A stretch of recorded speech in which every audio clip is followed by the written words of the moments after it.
Mhm.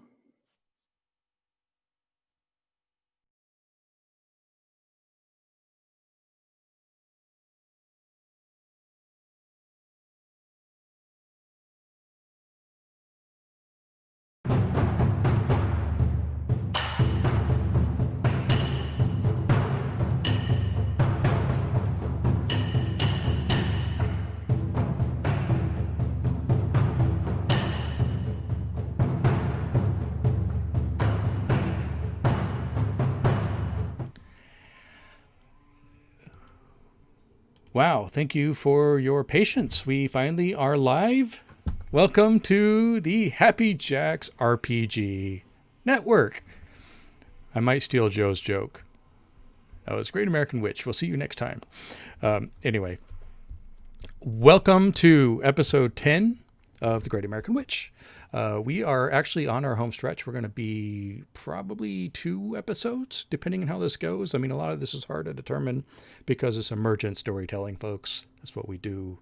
We don't know what's going to happen any more than you know. We might have some tricks up our sleeve, though, so we'll see how that goes.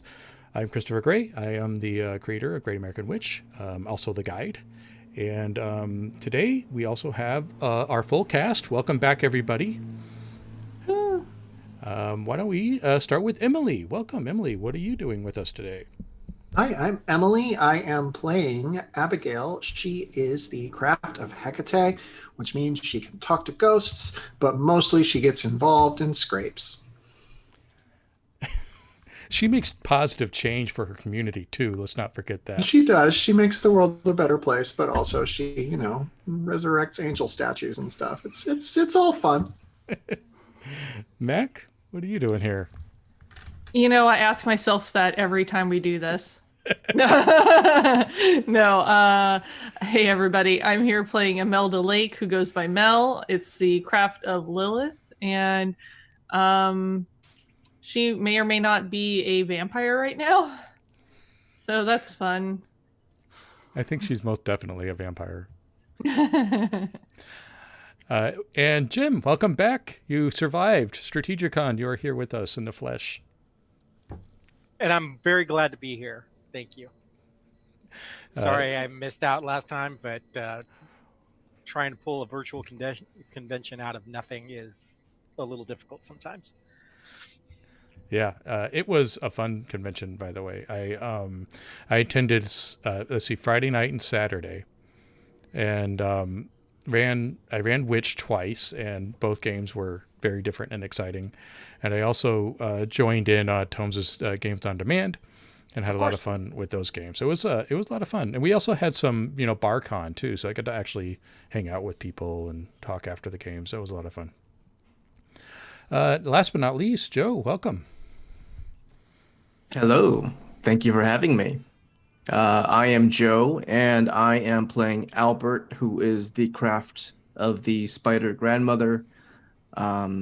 He can see the future, he can cause natural disasters, and his whole thing is he has huge unresolved mother issues. If you watch from episode 1, you'll get the joke. And I hope you have, because we're way past the point of spoilers. Ever since episode 8, things have gone into a spiral.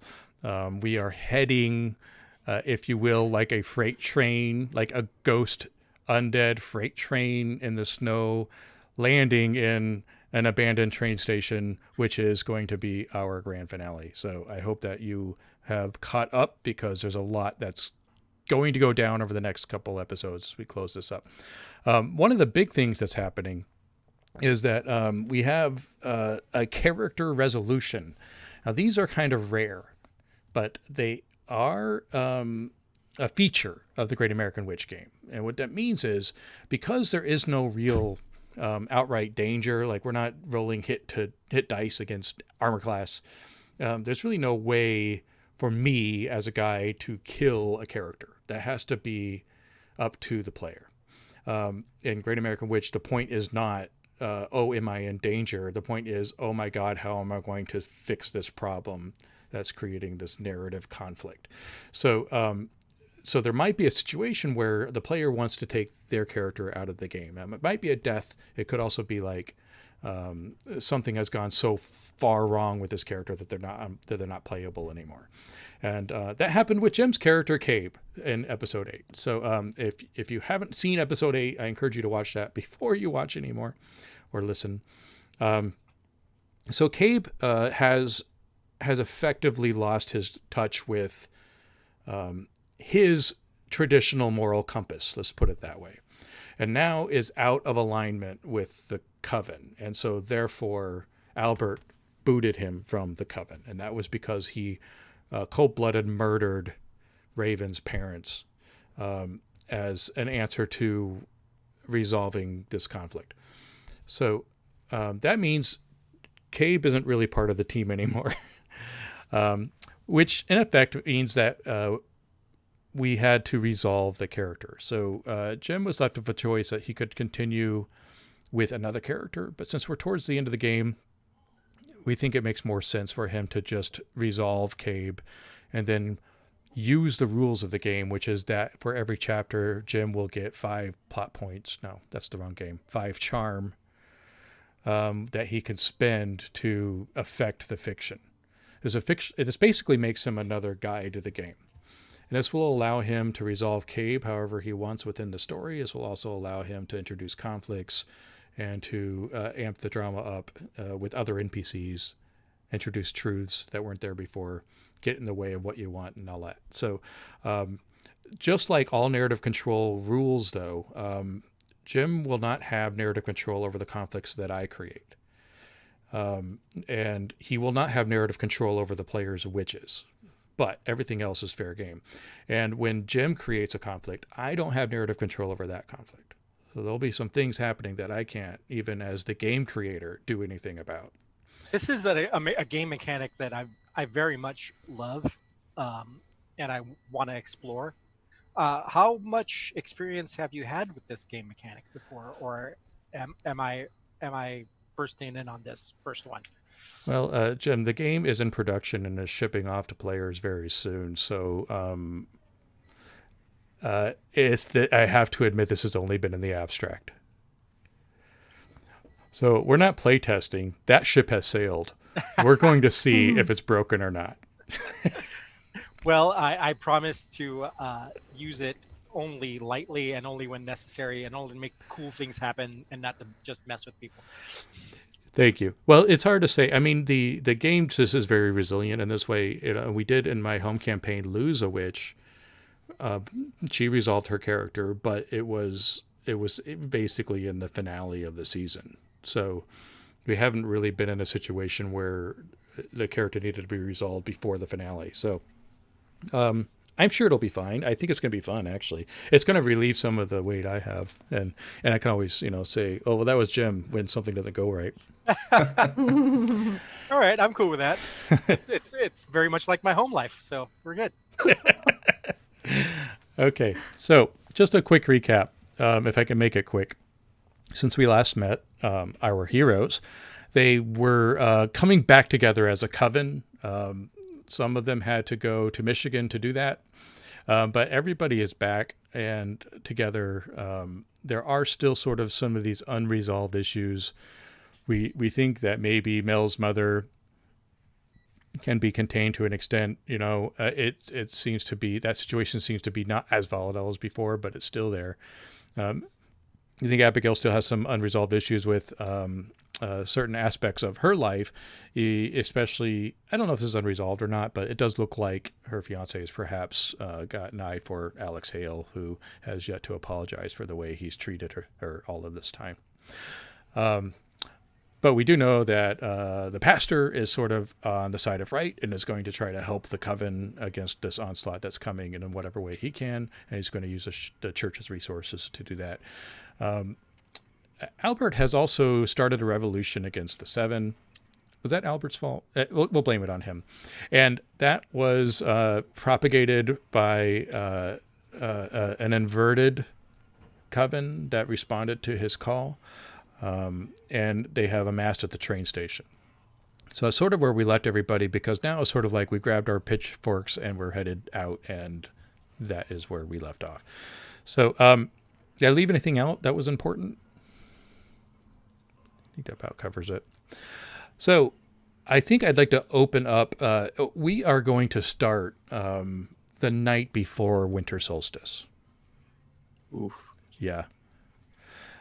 I have a feeling, I don't know, because, we're an emergent play, so I don't know exactly what's going to happen, but I have a feeling that the solstice incident is going to be a pretty hefty one that might take a couple of sessions to get through.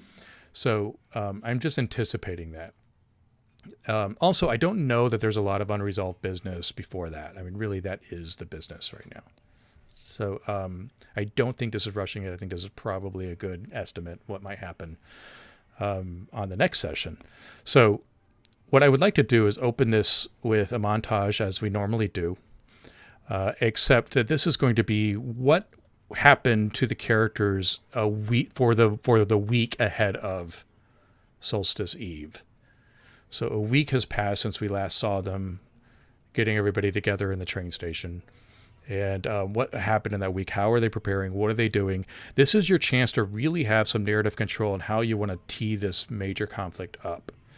And this is also an opportunity to tee up unresolved personal character conflicts that you would like to put into the forefront. This is the night before the storm. This is the One More Day song from Les Miserables. This is when we get all of our shit together. Do you need me to sing? Okay, I would love to. Will. Actually, no, we get in copyright trouble then. Oh, right.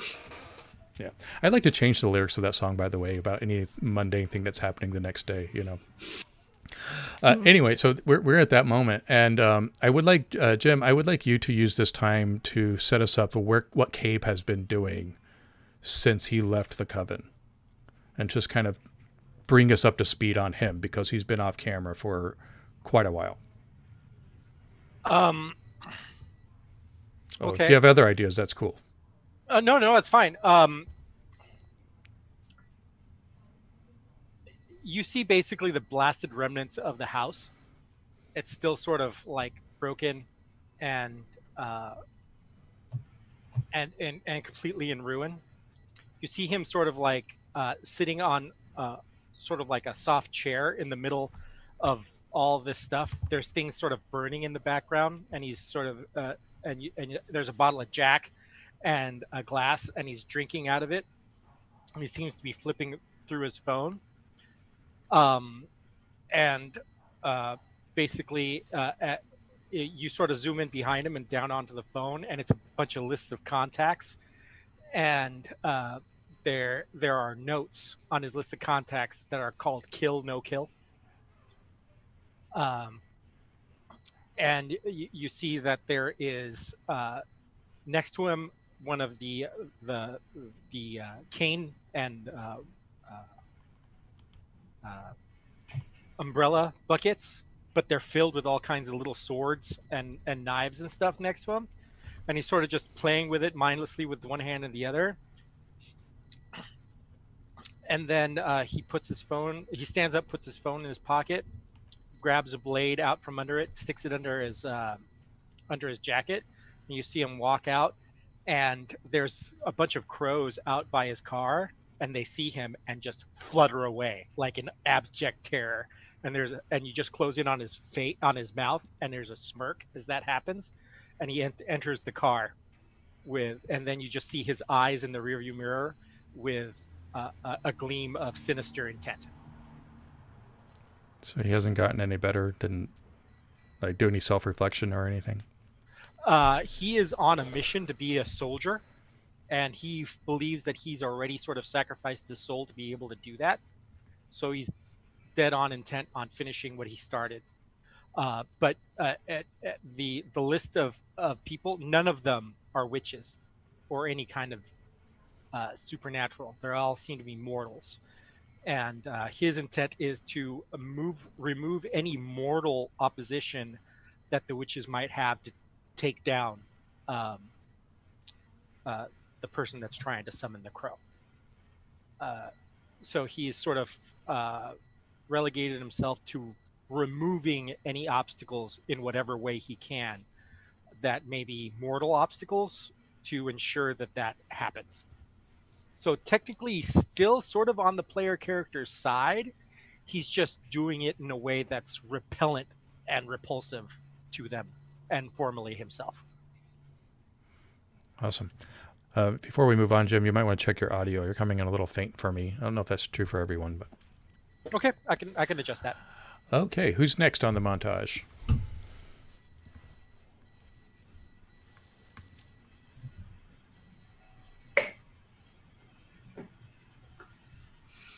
I don't know what I'm going to do, but I'll go.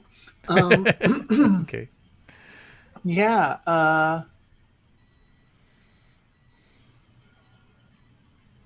I think Abigail has started staying at her dad's house. The train station's getting crowded, and actually, I think she's brought Raven there. I think Raven is also staying there because it's very safe there. Her dad has guns, which normally Abigail disapproves of, but in this particular situation might come in handy, though actually probably not, because witches would just like turn them into like dust.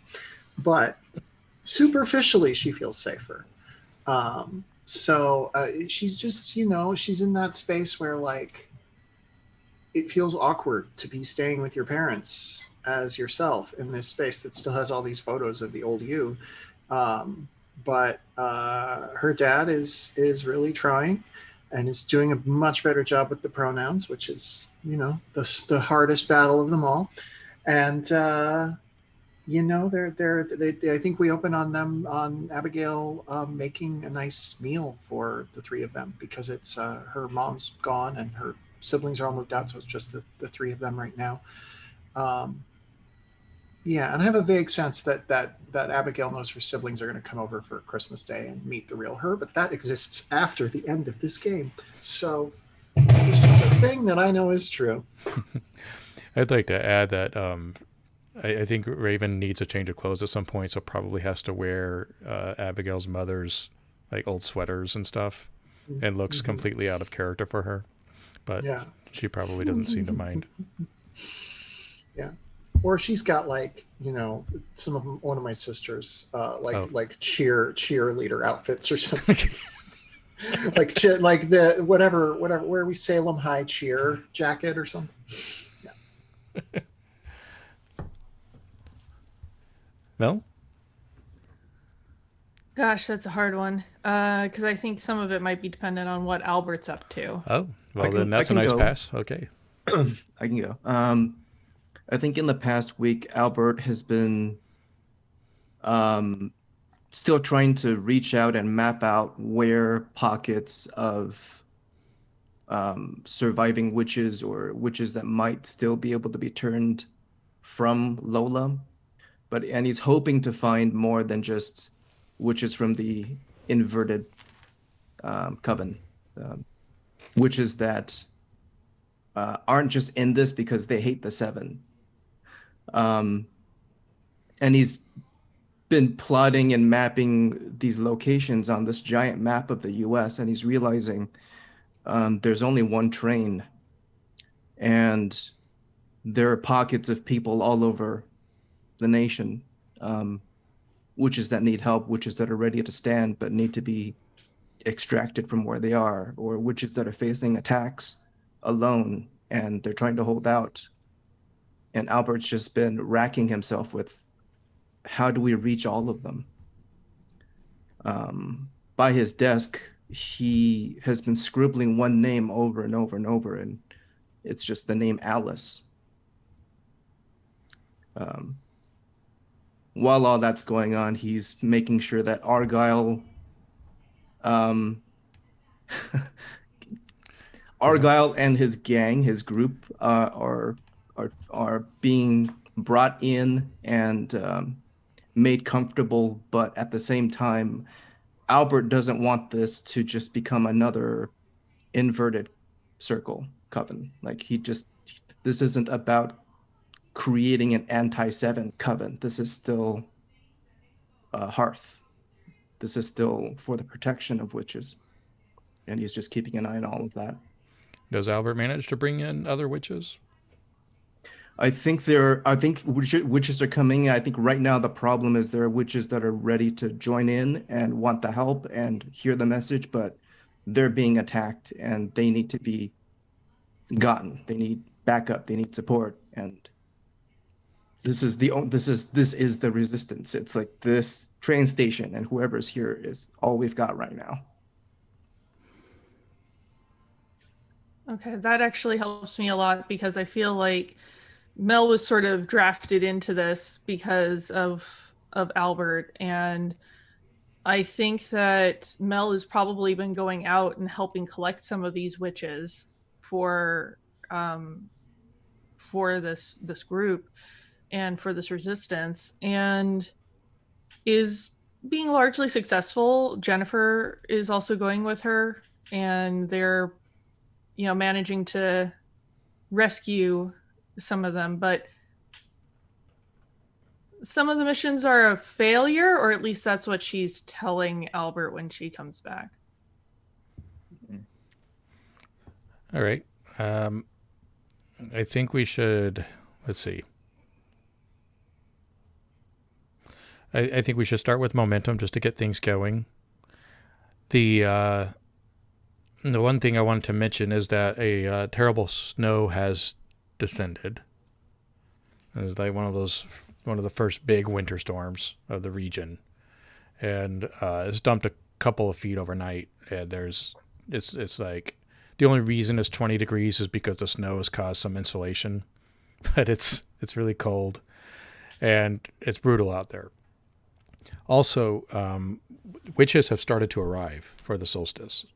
The highway leading into town is completely backed up with trailers, vans, Winnebagos, all manner of like transports.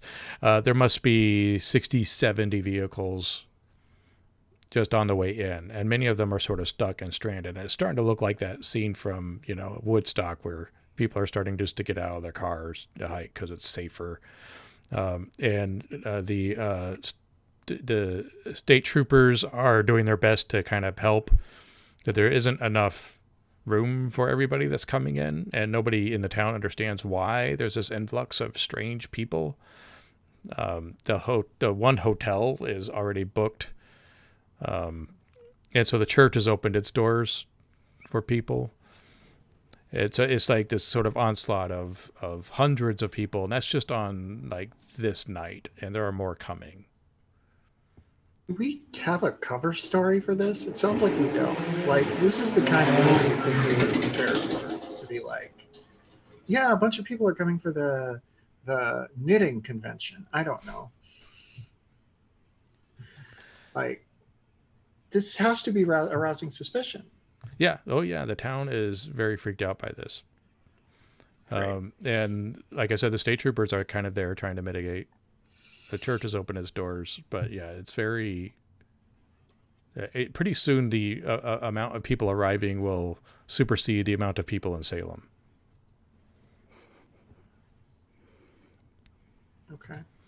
So that's the situation, and I'm just going to try to drop it there as a momentum. So what do you want to do? That means you need to choose your aspect. Jim, this is the beginning of a chapter. You have 5 charms that you can spend however you want. Or you can just blurt things out and not spend anything, and I'll say, yeah, go with that. Groovy. Let's try to actually follow the rules on this one.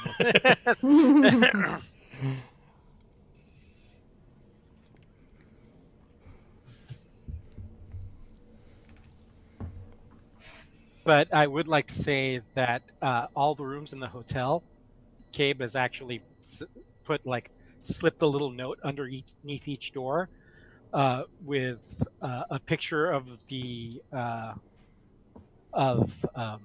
Albert's mom. He goes, "Have you seen this woman? Extremely dangerous. Apprehend immediately if seen."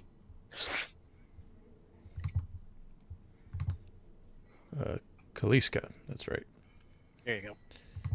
Oh, also, I need the ravens and the crows, which has become such a normal sight around town as of late, are reaching a ridiculous quantity. Like, they're swarming like locusts in spots of the town. There are millions of them. Oh, damn it. And in fact, the state has issued some emergency officials to kind of help deal with this situation, and they are coming in with their white vans and unmarked cars. Mm.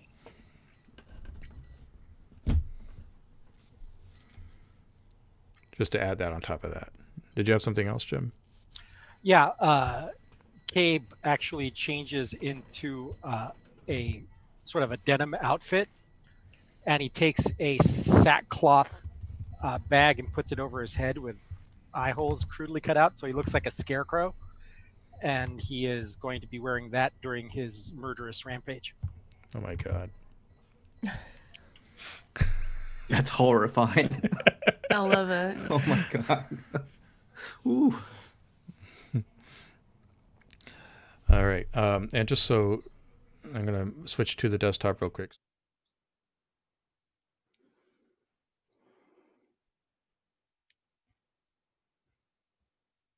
So we can see the conflicts. I don't think I had audio there. But the big one, of course, coming is the solar eclipse.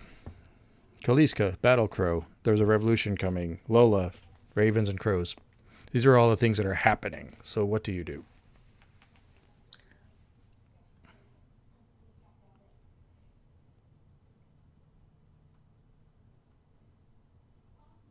I have an idea, but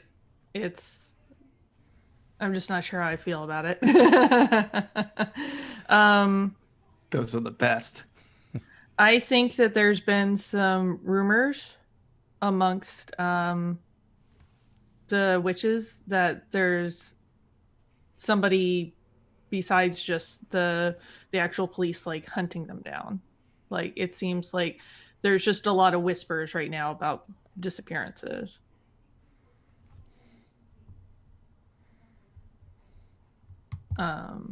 Because not to put too fine a point on it, Mel and Jennifer have been picking off some of the witches. But she's not telling anybody else this. We'll just have that as a carryover from the montage. Okay. I added a conflict called witch hunting. All right. Well, then at this point, Joseph returns to the train station for the first time in a week. You haven't seen him. He looks battered, torn, beaten, weak, hungry. He's partially frozen over. He's so cold he can't even really remove his waterlogged gloves.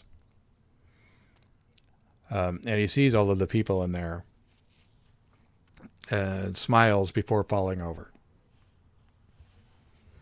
Albert will run up and go and see if he can tend to him. Frostbitten. He seems to be in critical shape. Okay.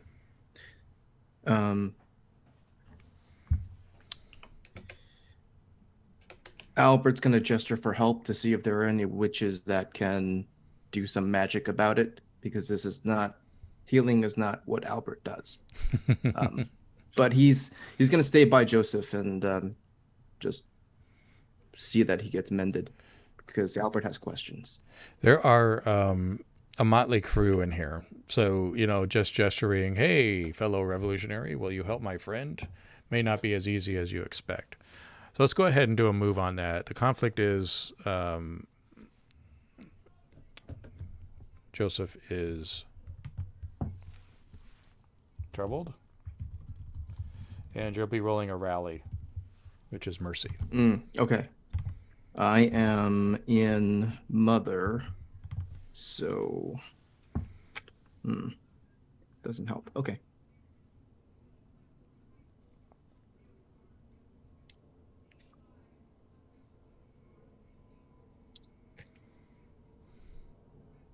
And this is just sorry, I forget what system we're. This is just the D6, right? 2d6 plus your 2d6 mercy. Plus the. Okay, gotcha.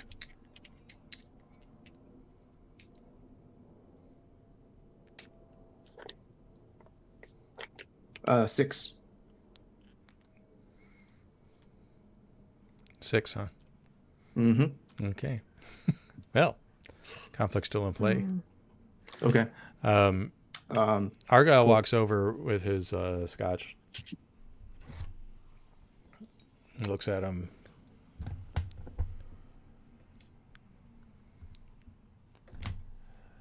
Too bad. What do you mean too bad? He's a goner. Can't have lead weight. Here, I'll pour something for him. And he, pours some of the bottle out on the ground. Ashes to ashes and all that, right?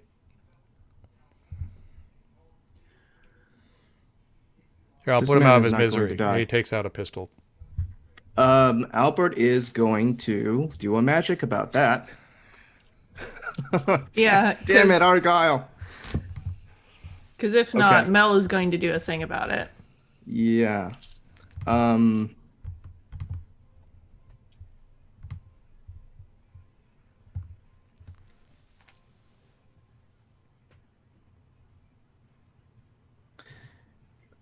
What would Albert actually do? Well, if Mel has an idea, she can jump in before you. Yeah. Go ahead. Yeah, I think Mel should get the initiative on this because Albert's gonna do something different, actually. Mel can move extremely fast now and Yes, she snaps can. in front of Argyle, puts a hand on the gun, and goes, "Do you want to incite a frenzy?" So this sounds like intimidate, right? So you're enforcing your will against Argyle. Go for it. That's severity. Oh, that's always good for me. Yep. Always a plus. Should always Yeah. do things severely. So I have. Hold on. How many points do I have in severity? Hold on a second. If you're in Crone, you Derping out probably here. have 3. Yeah, I'm in Crown. So I have 10. All right. That is definitely resolved. And you tell me Nice. what happens. I took him off the board, so you can narrate for him if you want. I think there's no question, I'm sure, within this time that they've all been spending together, that it's pretty obvious to them what Mel is. So I think Argyle just cowers back. He tries to throw like a snide remark back, but Mel is just steely-eyed and not even moving at all, and he just feels like he backs down from it. But you can tell that he's going to keep his eyes on her from now on. So back at the house, is Abigail? Is there anything going on about this influx of people at the homestead? I think maybe Dad has gone off to the church probably Yeah. after dinner to help. Yeah, and I think maybe there's a couple people staying in the basement, but not like the house is not overrun with because it's going to be soon. It's going to be Christmas, and kids are going to be coming. The siblings are going to be coming home from college and all of that. And, the house is going to be full again. So, but yeah, I think there's a couple randos that are staying in the basement, and Raven is sleeping in the guest room, and I'm in my childhood bedroom. I want to text Cabe. Can I text Cabe? Do you have a phone, Cabe? Oh, Cabe doesn't go anywhere without his phone. Okay, I'm gonna text Cabe. Yeah. I'm just gonna write. I'm intrigued by the things you've been saying. Can we meet?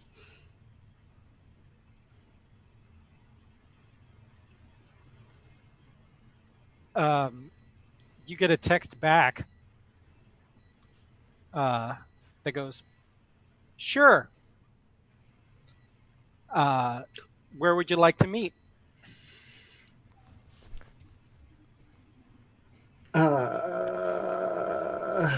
Where your family? I was not going to pick the Olive Garden, but now I feel this strong obligation. No, Abigail doesn't want to pick the Olive Garden for reasons.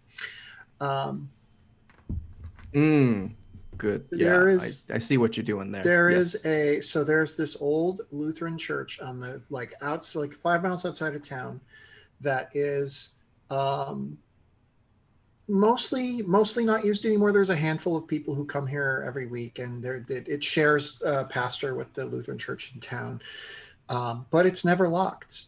And Abigail knows it's never locked, and so she drops you a pin to that church, which of course you've seen. Everybody drives by it on the way into town. So she says, "How about 10:30?" Sure thing. Now, Chris, Mm-hmm.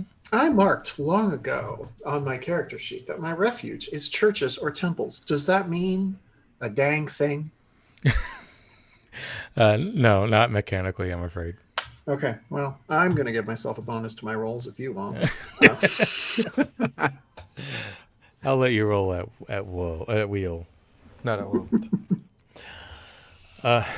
Anyway, so that's going to happen. We have a critically, I don't know, I hesitate to call him injured, just like, frozen and weary witch at the train station. He seems to be fading fast.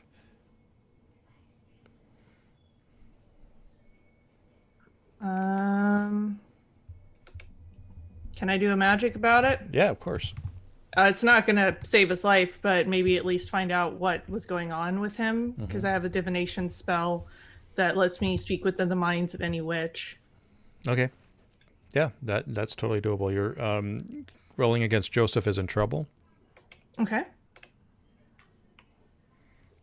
I think that's a wisdom, probably. Yeah. Which doesn't do anything for me. Ouch. I got 4. All right. So how does the divination work? How do you try to connect with him? I'm going to spend a point. Okay. He looks extremely tasty. Very extremely tasty and vulnerable right now. It's literally like a cold drink. Well, that's definitely why the divination didn't work. I think that normally, like, physical contact makes it easier. And I think as Mel goes to reach for him, he coughs and like a little like burble of blood comes up and like drips down the side of his face. And she just recoils as fast as possible, which is really creepy fast.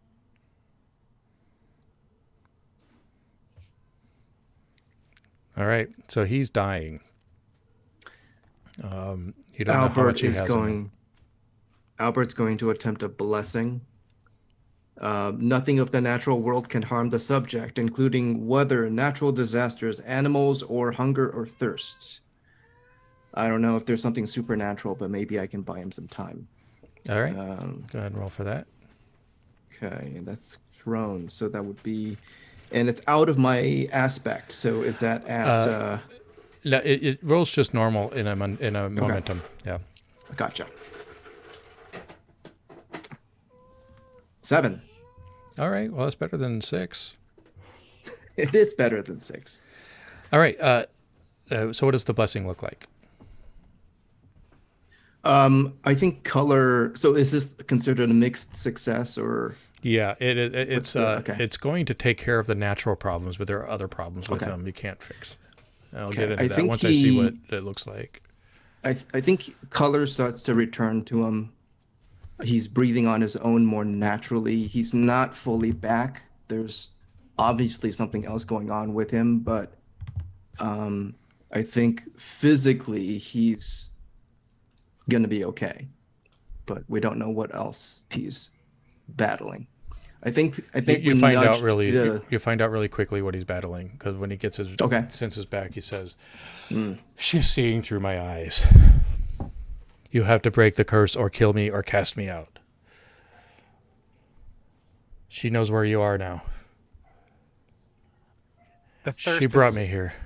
The thirst inside Mel's brain goes, he needs to die. It's Oh, the yeah. perfect opportunity. And- I'm way ahead of you there. I think Mel is actually gonna sweep in real fast and drain this dude. Is anybody going to try to stop Mel? Well, anybody I guess I mean Albert. Is Albert going to try to stop Mel? Oh my god, I hate this moment so much. Actually, where's Crow Girl? She is with Abigail. He's with me. We're friends.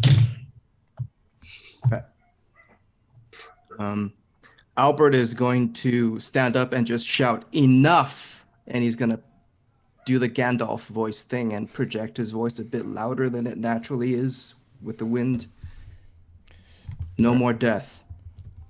Okay, so Not in this station. Sorry, that took away your moment. That was the whole moment. Okay. All right, so the conflict is vamp out, and what you're rolling is against Mel. If you roll well, she'll get an incentive to listen to you. If you roll poorly, she gets an incentive not to listen to you. Okay. Roll poorly. But she doesn't have to do anything. She can just do what she does. Right. What was is it rally? I think it's his moral stand. No, that's a different game. Damn. Make a stand? Make a stand. Thank you. That's Great American Novels that's called wisdom. Moral Stand.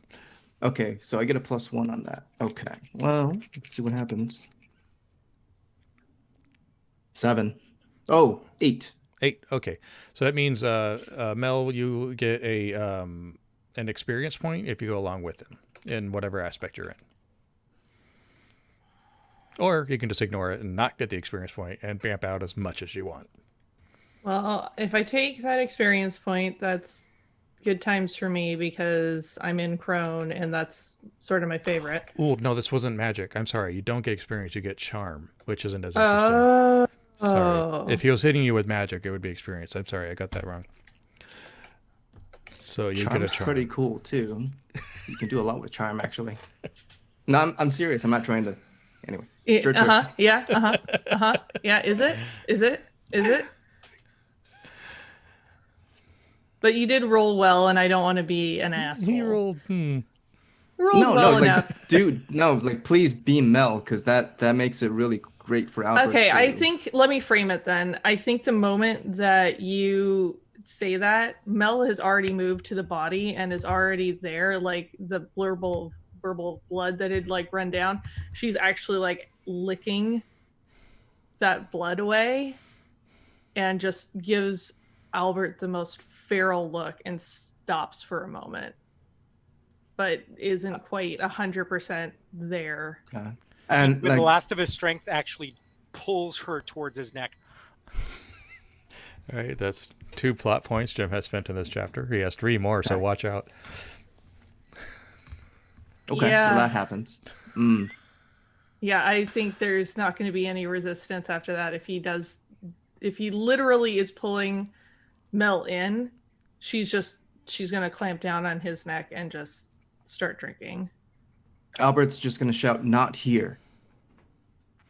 As he shouts that, Mel can see like the entire train station watching, which is probably what you think is in there. You had narrative control over how many you gathered, so how many people are in there? Is that up to me or Mel? Yeah, because during your montage you gathered people. I just don't know the number.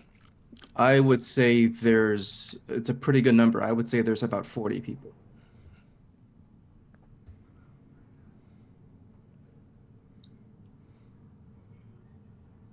Albert lifts up his sleeve slowly and shows her the gouge wound that he inflicted on himself to drain his own blood. Don't forget who you are. Mel is gone cuckoo bye-bye. Like, there's none of her left in her eyes right now. That's witch blood too, so. Yeah, so it's like super, and it's fresh, super powerful, and it's from the super spigot. filling. And yeah, from like somebody who is like extremely powerful too. Is this a good time for Abigail to return to the... I mean, sure. She's got to stop by at some point. Yeah. She's got to stock up. Yeah. So Abigail comes in, Raven with like a letter jacket. I'm picturing her in like this Yeah. leather jacket, Yeah. jeans that are too big for her. You know, Has the little like megaphone right here because it's Abigail's sister. It says Stacy on it. and there is a vampire Mel feeding on Joseph in the middle of the ruins of the train station as 40 some odd witches are standing around watching. What the shit? While that's happening, Albert's just going to kneel down and just hold Joseph's hand and just recite what little he knows of Bible verse and just tries to do what he can to ease his passing. Raven is suddenly in flight, launching herself towards Mel. She is forming into a raven, busting through that letter jacket as she forms. I have a spell I want to do. Oh. Yeah. I think the second I said what the shit, I shifted into crone. I had been planning being crone anyway because it's, very yeah. So this spell is protect the subject from powers that harm the spirit or soul, keep them from condemnation, possession, or banishment. I am going to cast that on Joseph and attempt to unvampire him. I can't really reverse the physical damage. I mean, I can't yet. I have another spell that can do that, but like it feels a little uncouth to do it while he's being drunk. I'm going to try to keep him from being vampired.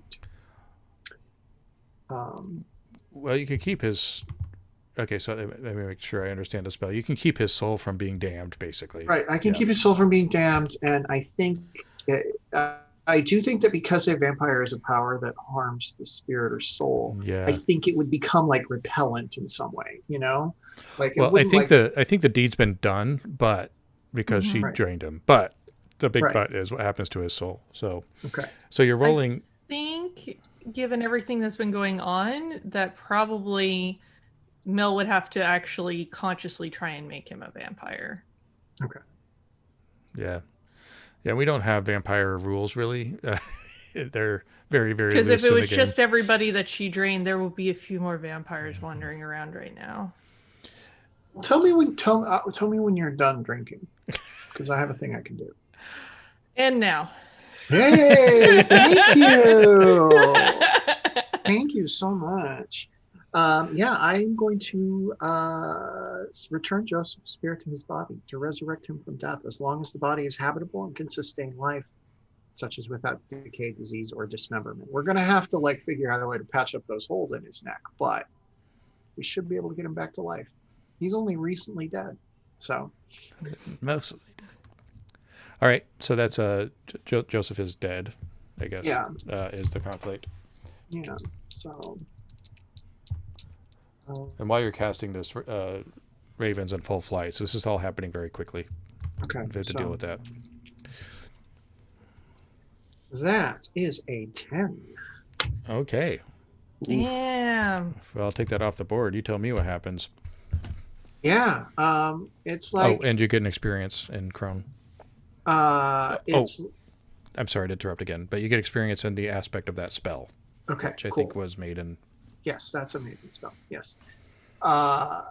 It's like she can feel Joseph's spirit drifting out the door, and it's clear that because of the weird unfinished state in which all this was left, he's gonna hang out in this plane for a long time. So she just kind of reaches out and just grabs him and pulls him back and shuttles him through her body and grabs the hand of his body. And it's almost like a balloon, coming back to life. It's just all of a sudden the color returns and he just kind of re-inflates and sits up. And he's, I assume that the thing in his neck is still not great, but maybe they can bandage it or something. Well, it's hard to tell what his state is because in the moment that he is coming back to life, Mel is being tackled by a fully formed raven kind. And from Mel's perspective, I mean, it's just this massive bird is coming and just the beaks it's in full attack. And that does snap you out of your bloodlust, but now you're in a very serious situation. Okay. Raven has attacked you. You recognize this as her. Unless there are some other Raven kind you don't know about that weren't murdered by Cabe. Since it's an attack, though, I think I would still try and defend myself, especially snapping out of this. What kind of role would I need to like physically defend myself? Protect, which is mercy, or you can lash out. Is severity. Let's lash out. Okay. That means you're solving the problem with violence. Just Yeah. Sorry, what was Albert's mom's name again? Kaliska. Kaliska. That's an 11. Oh my god. Okay, so you get another charm. Raven is Raven's not on the board, so if you want to control her, you can. You have narrative control. Okay. I think, like, as she's actually diving at me, I stand up and throw out an arm and manage to catch her right in the throat, and I'm just holding her at arm's length from me. It's done. It's over. And just what does set she her do? back down. I think she probably flails a lot, and I just tighten my grip a little bit. And finally, she realizes that if she doesn't stop struggling, the grip's going to become too tight, and kind of gets sort of a resigned slump to her. And Mel sets her on the ground. I can't change what I am any more than you can change what you are, and he wanted to die.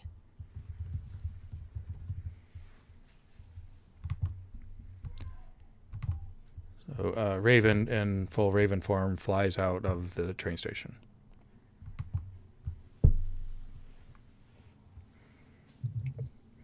And there's some strange silence as Joseph begins coughing,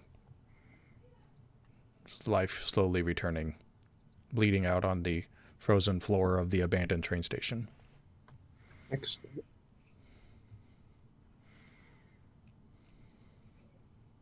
So here's another charm point. During the embrace, you see Albert's mom sort of going, oh, because she's seeing through his eyes, and she drains him and sucks up a portion of his soul, but the rider takes a ride with it. And then the last thing you see is her looking through Mel's eyes as she's choking the crow, going, this is going to be interesting. That makes sense with the blood transfers. Yeah. Yikes. So I'm going to add another conflict. Kaliska sees through Mel.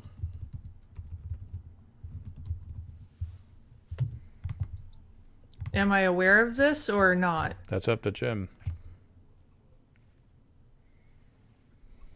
I'm going to say that the beast within you is aware, but the mage within you is not.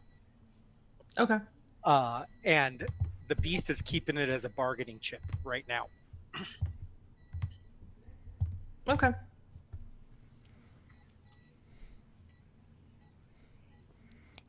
After the silence extends for quite some time, Argyle scoffs, just I don't think this is going to work out.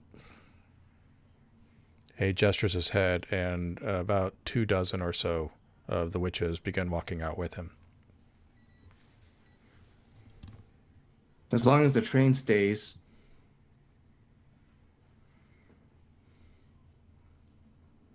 Yeah, they're walking out. I want to rally them. Okay. How are you I going to do want to that? stand up and give a speech. I swear in the abandoned train stations, there's got to be like a ticket where the ticket taker was. Yeah. There's got to be like a counter I can get up on. Yeah, And, definitely. I guess if I roll poorly, I'll have the counter will just fall through and I'll break my ankle. But hopefully, I'm gonna roll well. You're rolling against defection. Rally is rally wisdom? Mercy. Mercy. I don't know why, but I have a lot of mercy. So, and thank God I do, because that's a 7. All right. So, what is the overall? I mean, you don't have to give the speech unless you want to, but what is the overall message of the speech? So Abigail has been trained in being a pastor, and that's maybe not the greatest like tone to take in this situation, but she definitely has like public speaking ability. So she's like, basically she's doing the yes, we have our differences, and yes, things are awkward and strange and weird, but we can come together and we can fix this. And I apologize for my friend sucking the blood out of that man, but look, he's fine. I fixed him. I brought him back to life.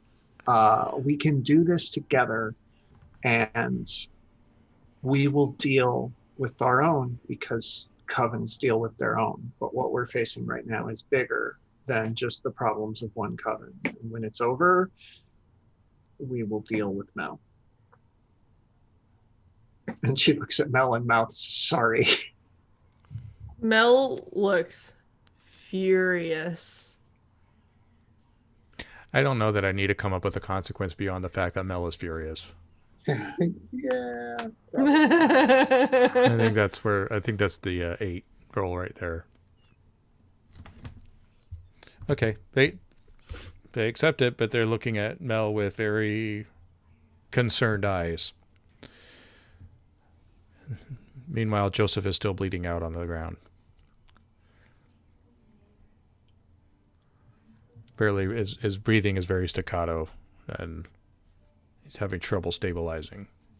Will somebody bandage him? Those wounds are still effective, but like, we can't risk his spirit getting trapped here. And I don't know first aid. So if there's somebody here who can bandage him up, that should be fine. I have an appointment to keep. Well, I volunteer me is not it. Albert begins to do what he can. He stays by Joseph. Albert's ready to let him go if that's what it comes to, but until something happens one way or another, Albert's just gonna, I think, spend a lot of time by his side. All right, because the resurrection was successful, he's not going to die, but he is in a weak, sort of unstable state. Like, he needs to go to the hospital. There's I'm going to put the conflict on the table. Joseph is in critical condition.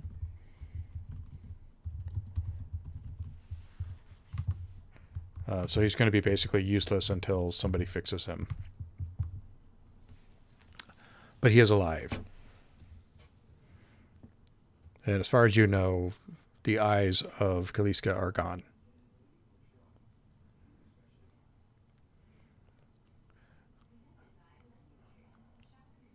All right. I think I want to switch to a meeting, just so that you guys can figure out what you need to do next. So you have total narrative control. Jim and I will sit in the back seat, answer questions.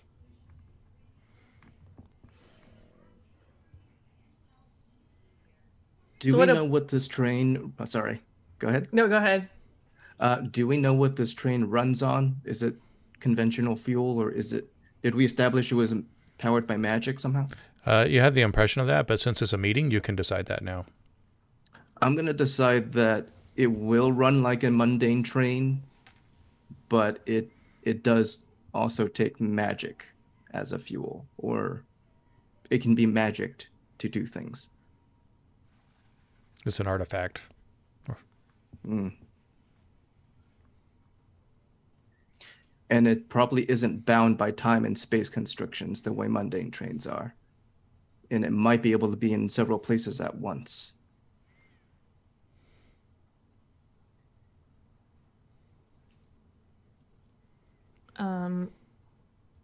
Mel takes the back of her sleeve and like wipes it across her face and looks at Albert. Now what? You seem pretty keen on that train. You've got your thinking eyes. It's time to rescue the 7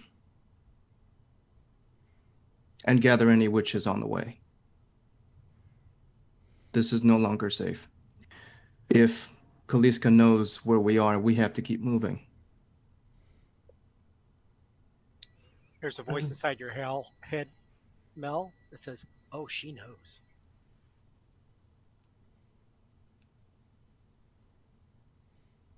So I'm staying here. There's too much to do. And because Kaliska is a creature of the veil, I might have the best chance at withstanding her of all of us here. Abigail, can you bring back anyone from the other side? I mean, if I can find them, which is the trick. Usually, like, I need an artifact or something that will allow me to establish a connection with them. But yeah, I can't guarantee they'll be like corporeal, but I can bring them to this side, and if we have somewhere to put them, yeah. But I'm fresh out of angels. Is it possible to trade places with someone if a person were willing? In theory, but it's really tricky. Like, you'd have to time it exactly so one spirit left the body and the other entered at the exact same moment, because otherwise the person would just fall over dead, and then there'd be no body for anyone to inhabit. I could maybe fix it, but that's beyond me. So it would have to be like super fucking precise.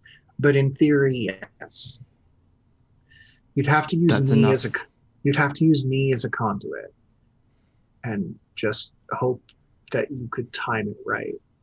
But I think I could funnel one person through me, other way.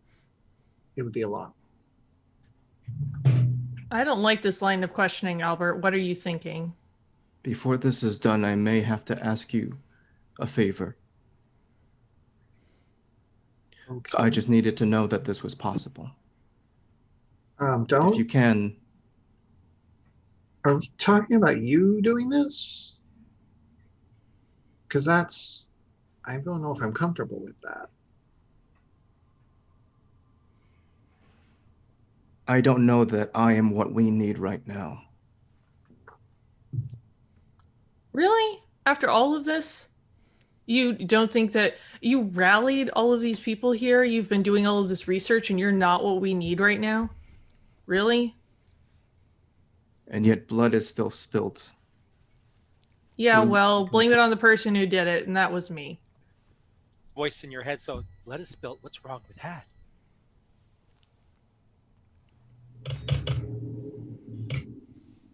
All of this started with my mother. I need to show her that she's wrong. And I don't know that I'm the one that can prove that to her.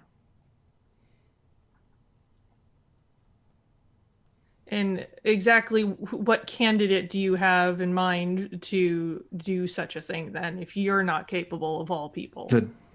The daughter that she always wanted. The one I shared the womb with. The one that gave her life to sustain mine. The daughter that was prophesied to bring balance, to bring change, to make the world safe for witches. There's still time to make that true.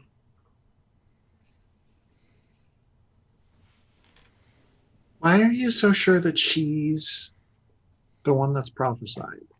How do you know it's not you? How do you know it's not me? How do you know it's not Mel? How do you know it's not, I mean, it's probably not Cabe, but how do you know it's not like Joseph? Like, when I look into the future, I don't see myself in it. You've been wrong about things before, though. Yeah, and you might be just coloring your own visions here at this point. I don't know what else I can do. I wasn't meant to lead a hearth coven. I was meant for war. I was meant to destroy. I know how to do that. I don't know how to protect people. I don't know how to keep them safe. Oh, you're so full of shit at this point, Albert. Look at everything that you've done up to this point and everything that you've done for the people around you. You cannot honestly believe that. It's not a matter of belief. I have never, ever looked at you and thought you were meant for war. You're meant for peace. You'll go to war if you have to, but... And I have to. We all have to. We all have to. That doesn't mean you don't belong here. That doesn't mean we should let something through we don't know about. That doesn't mean you should have me do a spell where if I screw up the tiniest part of it, you will drop dead, and both you and your sister will be trapped on this side of the veil, and will have to wander the earth as undead spirits. If that happens, she and I will take the battle to my mother on that side. No, you'd be stuck here. You'd be stuck here is what I'm saying. You can't get to the veil because it's how it works. You would be not powerful enough to do anything to her on this side. If I ask you to try, will you?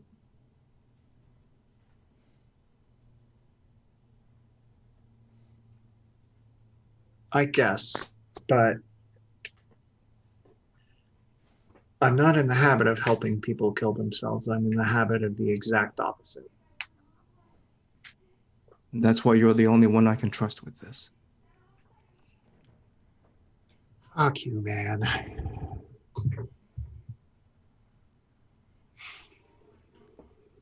But okay. If and when, say the word. I've told you the risks. Mel, I'm not angry at you, nor do I blame you for anything. Joseph was compromised. He was used. He was corrupted by my mother, and he would have brought danger to all of us. I don't care if you're mad at me or not mad at me. What you're suggesting is just insane to me. These are insane times, Mel.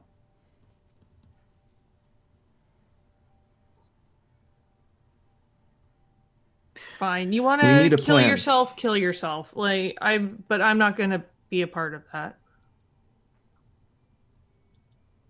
It may not have to come to that, but if it does, I'm ready. That's all I'm saying. We need a plan. We cannot stand against Kaliska like this.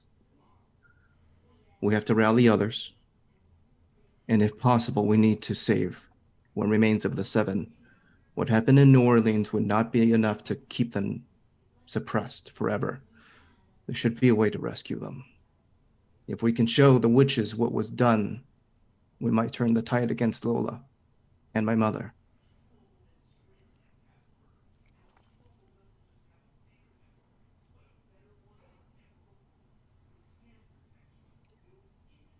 Well, you guys worry about that. I'm going to stay here and look after things.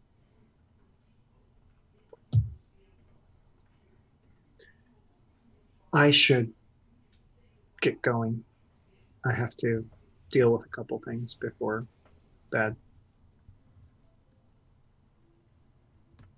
Oh, but you can't, because we're switching into a menace chapter. What? Woo! So, determine your aspects. Yep.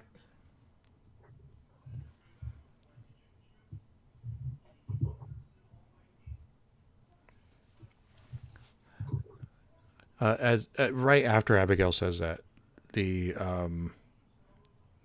cat Madam comes in with a crow in her mouth. Madam's gotten much bigger. And she comes up to Mel and drops the crow at Mel's feet and looks up. There is a calm stillness, which is kind of hard to explain. It's almost like the storm paused for just a bit. And this is just a normal crow that has been brought to me? One of the millions that are in Salem right now. Sure.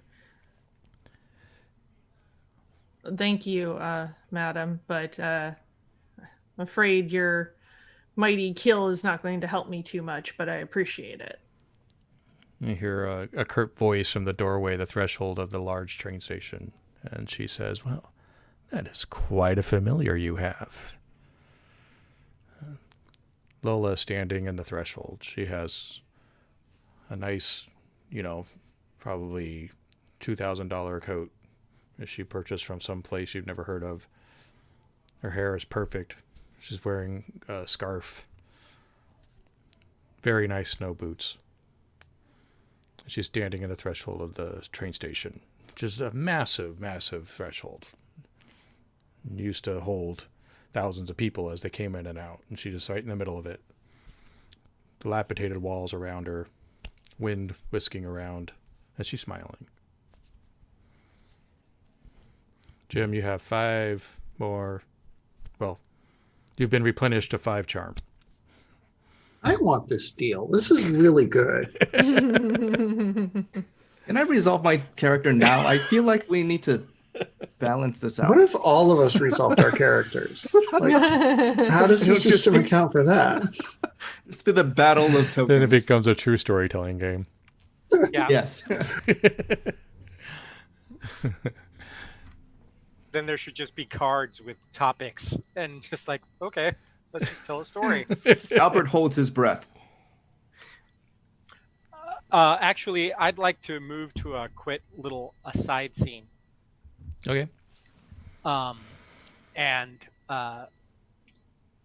With Mel sort of like inside her own head, and all of a sudden the room that she's in just sort of slows. You can sense the wind sort of stops and everything sort of freezes, and things go gray, and the place just sort of looks like a lit, empty gray room.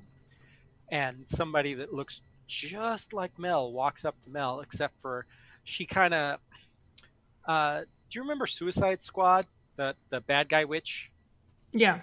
Yeah, she sort of is dressed kind of like that and is looking kind of like that, very kind of feral, very ancient almost, and looks just like you.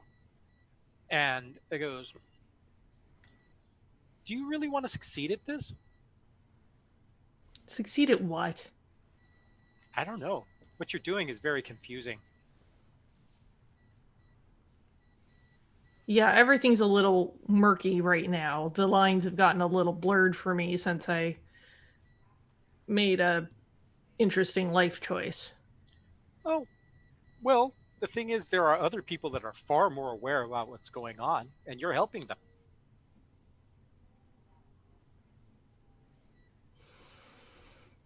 She's knocking at my door. She's asking for favors, and frankly, she is very well equipped to give me something I want. Can you give me something I want? What do you want? I don't know. I like to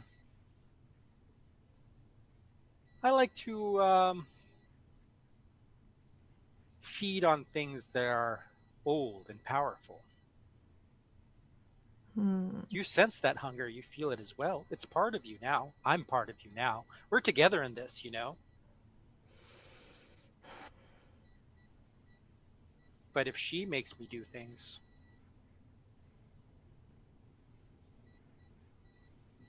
Well, I don't think that she has as much control as she thinks she does.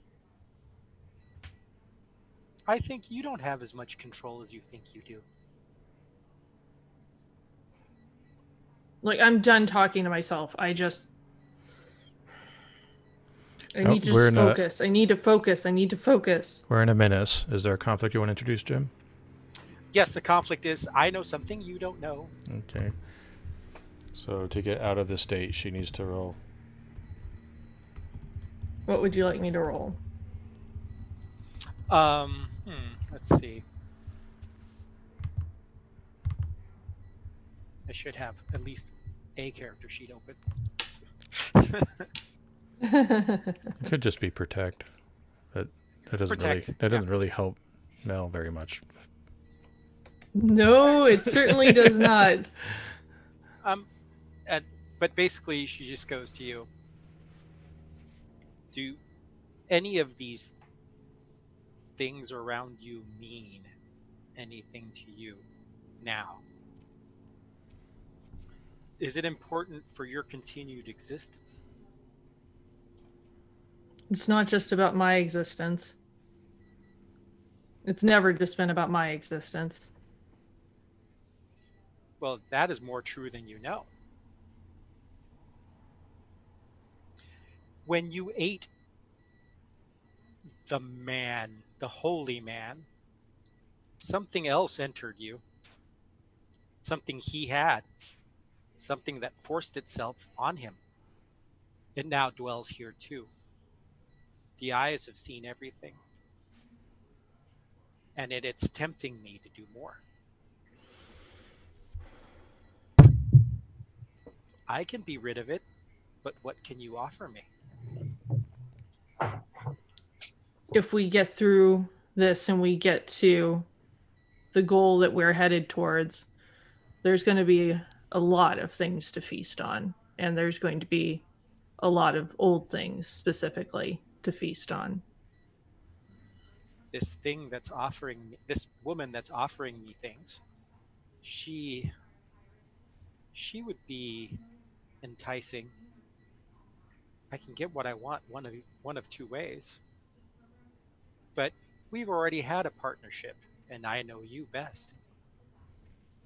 This actually is turning into more of a navigate others to get out of the situation. If you can offer enough to tantalize the beast.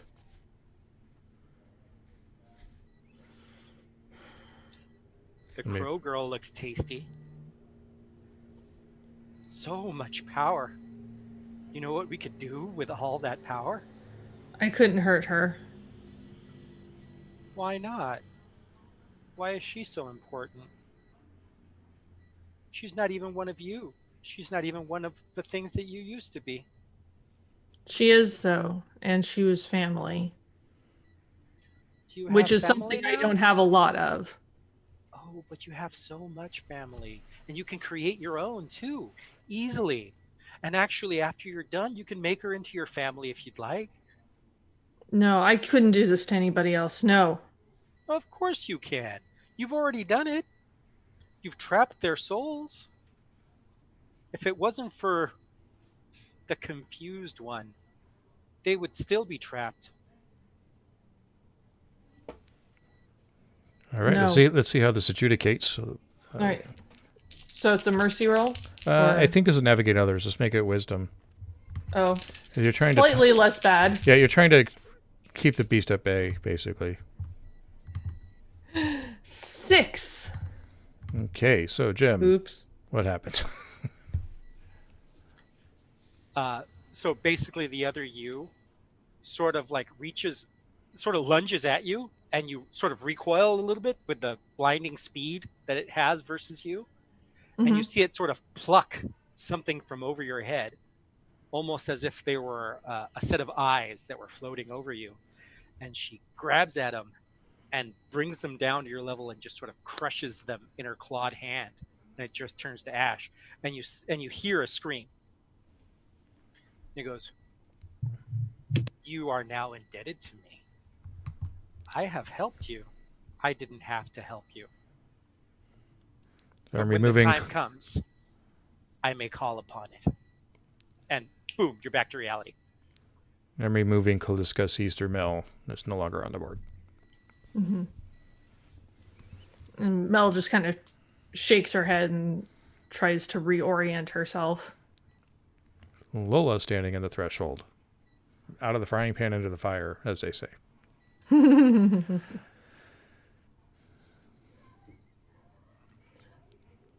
we help you?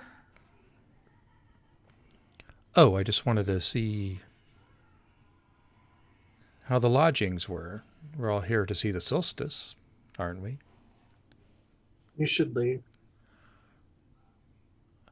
I think you're right. Can't this help place is a but dump. notice. I cannot help but notice a sad shortage of other sisters. They've been tragically lost to us. It's a shame. But there's room now for 6 more witches who prove themselves in these trying times. What a place for the solstice solar eclipse in the middle of this storm, in the middle of nowhere. I imagine we won't even get to see it. It's a shame. So much hype. Enjoy your stay while you can. I think I will. And the beams of the floors above you in the train station all begin to crack and crumble. Now this, to give you an idea, is a massive building. It's, of the old new Baroque style that were prominent in the 50s. Huge building, lots of arches, lots and lots and lots and lots of stone. And some of the beams are buckling all of a sudden. She's just looking up. Albert's going to try to cast a curse on the sly. Or actually a blessing. Nothing of the natural world can harm the subject, but the subject is going to be the train. Okay. So he's gonna make it look like, yeah, she's destroying the station, but secretly keep the train undamaged. All right. You're rolling against Lola. Of course I am.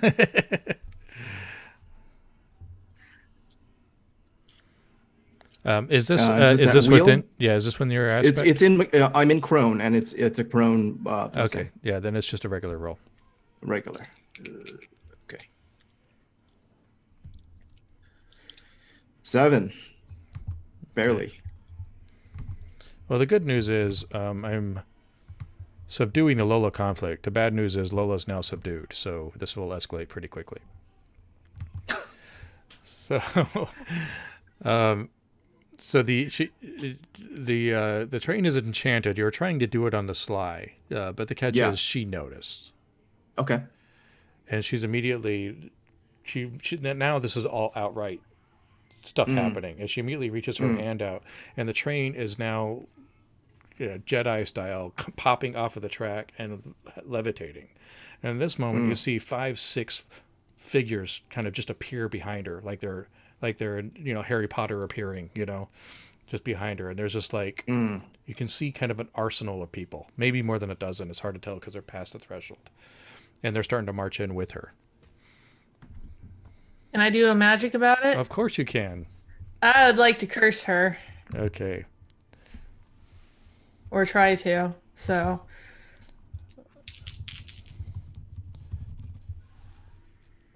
Now this is the problem. Conflict is the only conflict really that would work here is subdued. So you'll either need to spend a charm to go after Lola again, or I'll escalate it and give you a charm.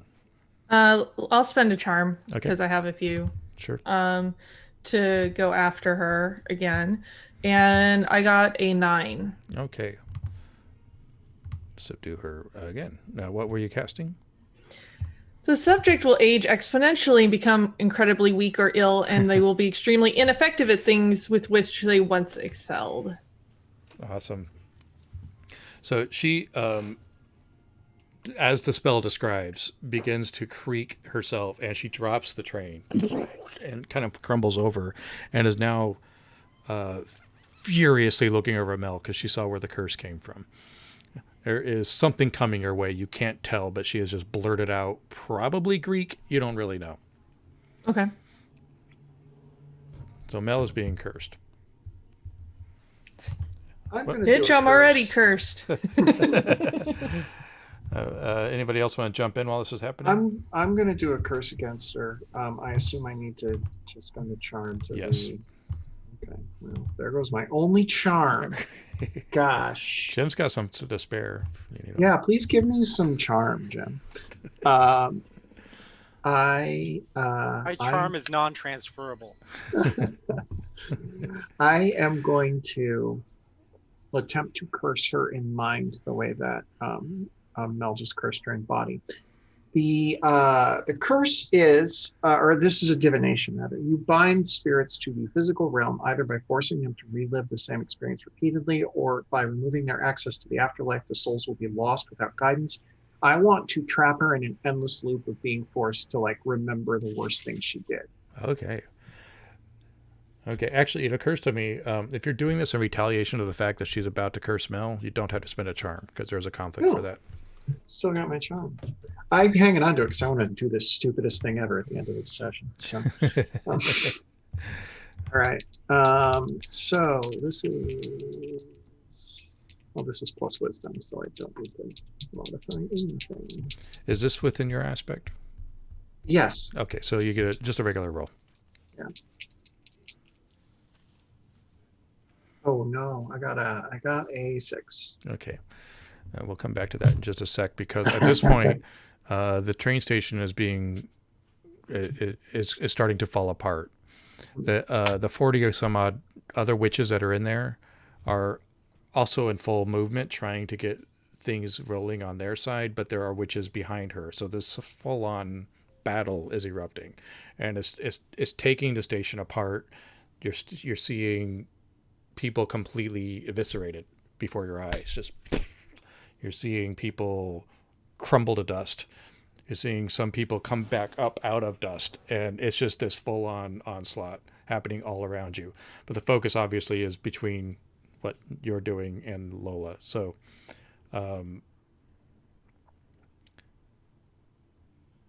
okay. Oh, I have to decide what the curse is.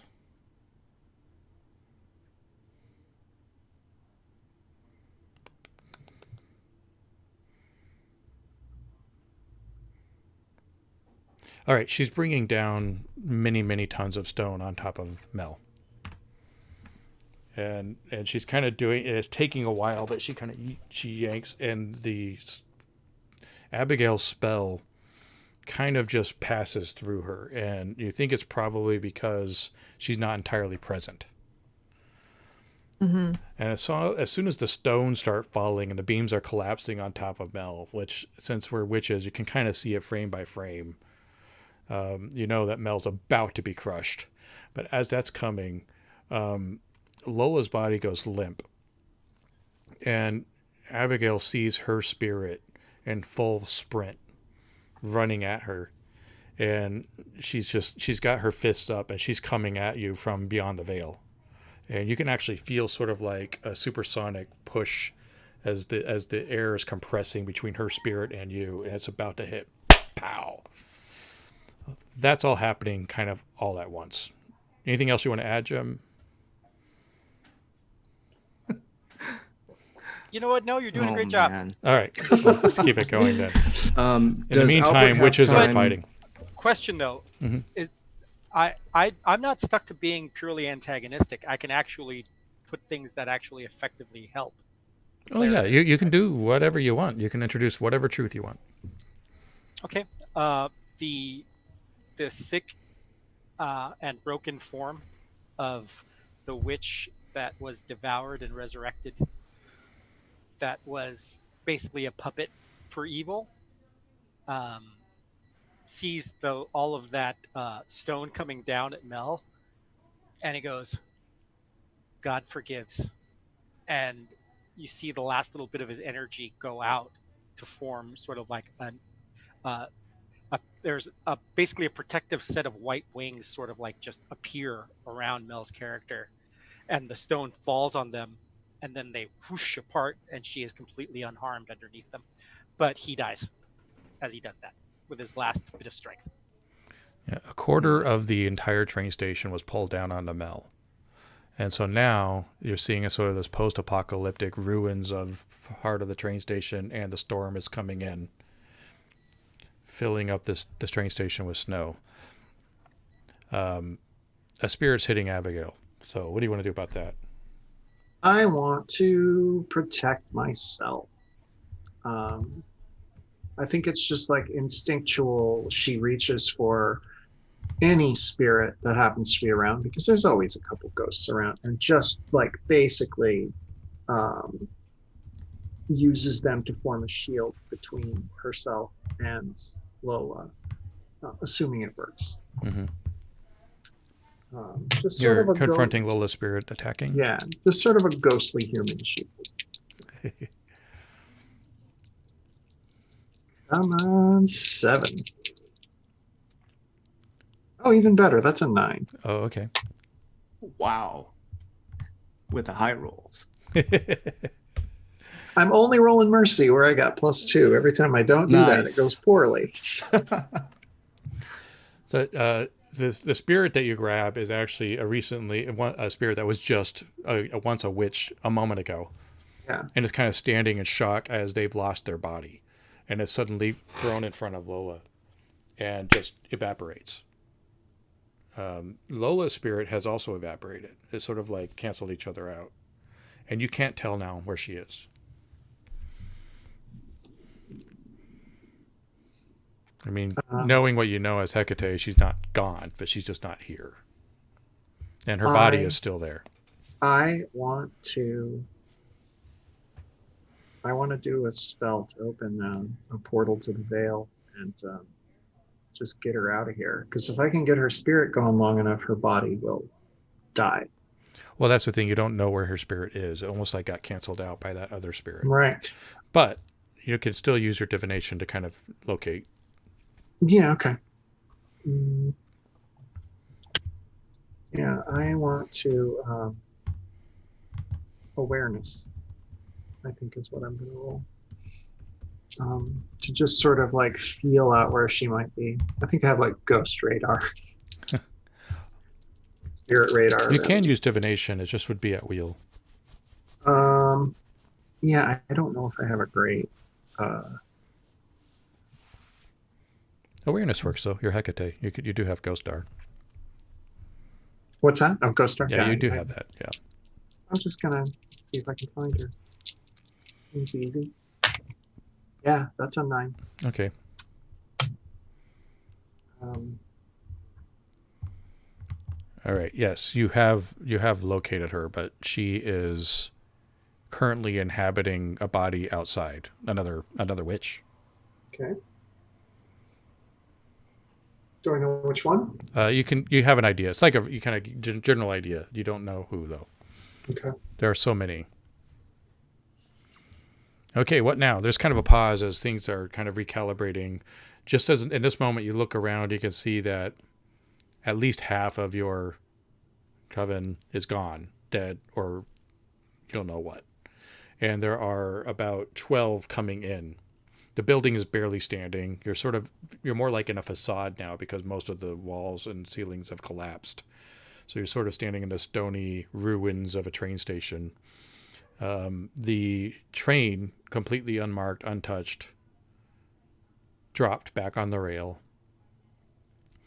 And these shadowy figures are coming in. These witches they're wearing robes and hoods. You can't identify who they are.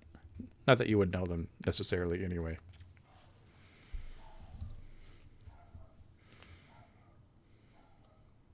Albert's going to shout, anyone that wants to make a stand, stand. Everyone else into the train.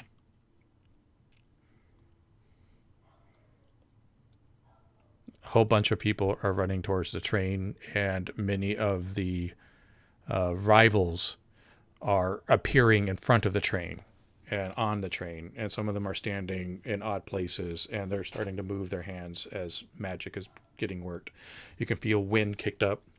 The snow is sort of picked up off the ground. It turns into sort of a tornado right there in the place. Not like a full-on tornado, but more like a dust devil of snow. And there is more cracking and crumbling. The earth is shaking a bit. There's a bunch of shit about to go down right in this moment. I just want to call out to Albert that Lola is inside one of the witches that we're trying to rescue. Her spirit. We should set her body on fire. I'm going to wait for others to react because Albert might do something big in a moment.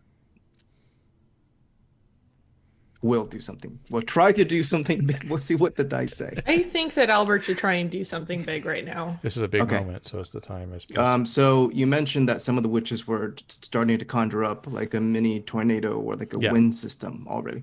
Albert's just going to hijack that. Mhm. He's going to say, "Oh, thank you," and he's going to take over that and add to it and magnify it in a way that no one's ever done before, because he's going to add fire to it.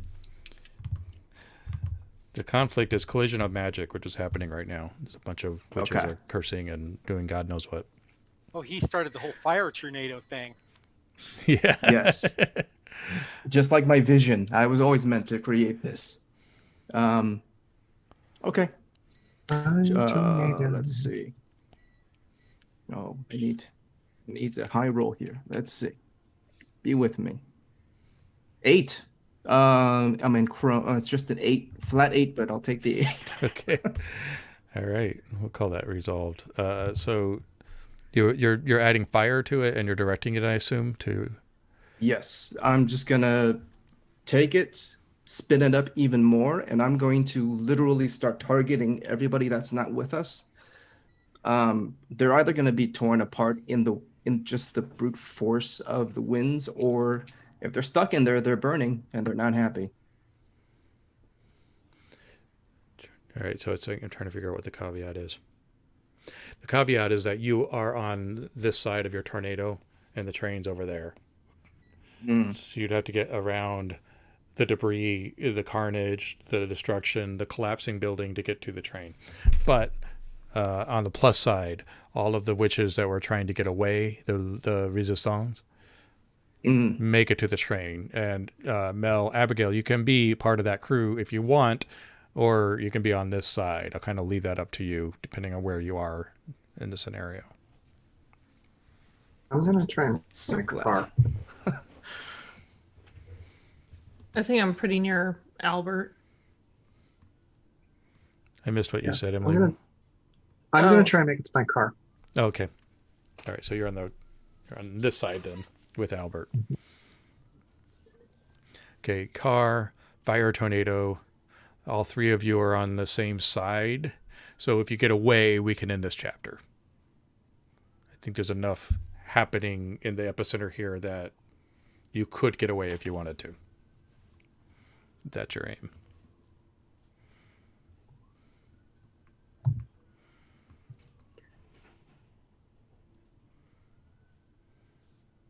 What do I roll for just I'm gonna just run. Oh, you can just, if you want to exit, you can at this point. I'm just gonna exit. Yeah, Yeah, I'm okay. just gonna I'm gonna get in my car and I'm gonna tear out of there because it's 10:20 and I have an appointment. All right. What about Mel and Albert? Are you going to take off too? I think Mel's gonna sort of stick by Albert's side because she doesn't trust him to not do something really self-destructive at this point. Before Albert, before you respond, yeah. Albert, I do need to add that you feel, Mel, you feel some prickling up your spine, sharp stabs of small clawed feet as Madam has climbed up your back and is now perched on your shoulder. All right, Albert. I was so worried there when you were describing. I was like, "Oh no, what's okay?"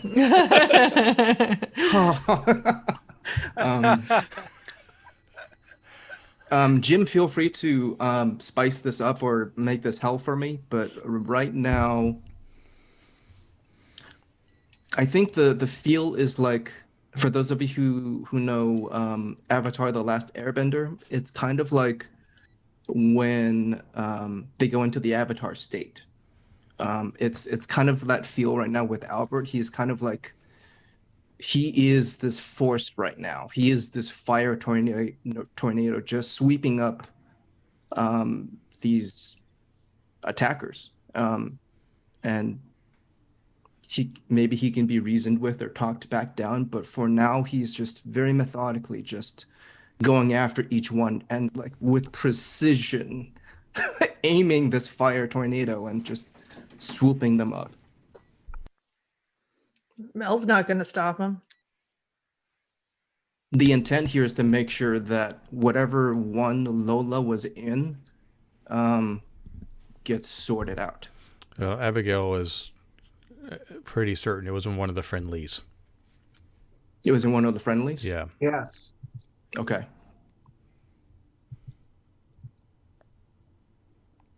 And was it one of the friendlies that went into the train? I mean, it was somebody who'd been outside the station. It's impossible to say for sure, but I'll just say yeah. Okay. I had a beat on them. Yeah, they got herded onto the train. Okay. Albert's going to make sure he dispatches whatever he needs to dispatch on the outside. And when there's nothing left to burn or sweep up, he drops it. And he looks over at the train. Yeah, it's just a... and it starts taking off down the snowy tracks.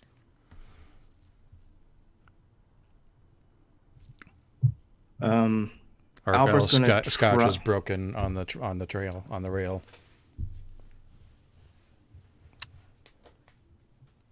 Albert's going to try to run after it, but he's not going to be able to catch up, I don't think. Mel is going to scoop Albert up because she can move faster and go running after the train. Yeah, vampires can catch a train. Nice. I'm gonna let that happen. And Abigail's awesome. in the Skylark or whatever car she brought. Yeah. That's my dad. It's like my dad's. It's got to be like, it's an American, whatever it is. It's probably a Skylark. My dad's a super lame car. All right. Let's move into a meeting. Or, oh no. Let's move over to Jim, and I assume Cabe and Abigail are going to meet. Yeah. Oh, yeah. So I'll let Jim facilitate that. I don't know if that's a meeting or if it's a menace or what it is. Well, let's just have a conversation and figure that out. So yeah, he's you see him sort of leaning up against his car. Yeah. Outside of the meeting area. You mind if we go ahead? And he just sort of looks up at you as you drive by and smiles. She pulls in, parks, says, mind if we go inside? It's very cold. Oh yeah, sure. Yeah, it is awful cold. Yeah. Almost unnaturally so, wouldn't you say? I mean, I wouldn't be surprised. How have you been? I'm worried about you. I've been doing a lot better than the homeless in town, I tell you what. This cold has already killed half a dozen. That's too bad. I will try to help their spirits move on as best I can when this is all done with. Yeah, I'm looking forward to the day it's all done with too. But anyway, what can I do for you? I figured I wasn't Mr. Popularity with all you folk. No, but I increasingly think that Albert doesn't have the best interests of which kind at heart. He's a martyr. He's really only concerned about how he can sacrifice his life nobly to end the mistake that he made. I wish him luck with that. I just don't particularly prescribe to the accuracy of that philosophy. Yeah, I'm trying to think of what's going to help the most with causing the least death. Because every death hurts me a little bit more. And I think that Albert's plan will just lead to more and more and more pain and suffering. So I want to cut a deal. Well, all right. I'm all ears, my love. All the people who are going to be gone, I need them to not hurt. I need them to just blink out.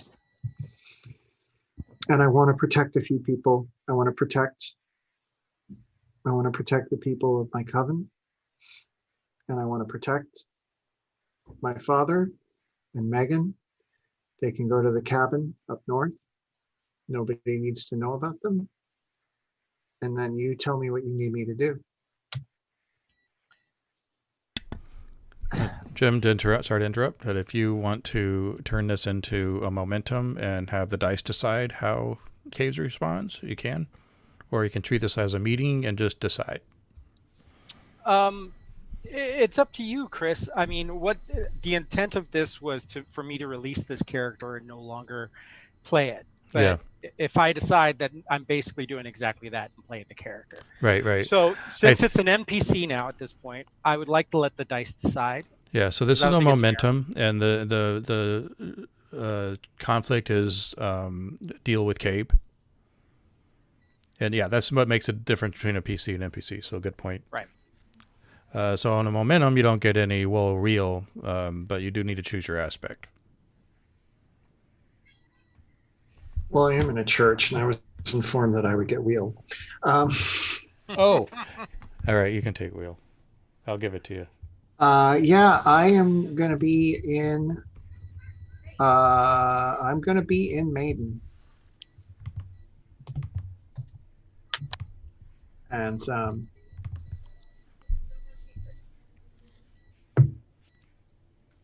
yeah, I'm going to spend a charm when it's time. All right. Well, go ahead and roll the. I'm thinking this is. I'm thinking navigate others over befriend because there's an agenda probably behind it. Yeah, I will take navigate others. That sounds fine with me. Oh crap! That is a 4. Okay, Jim. So something goes wrong.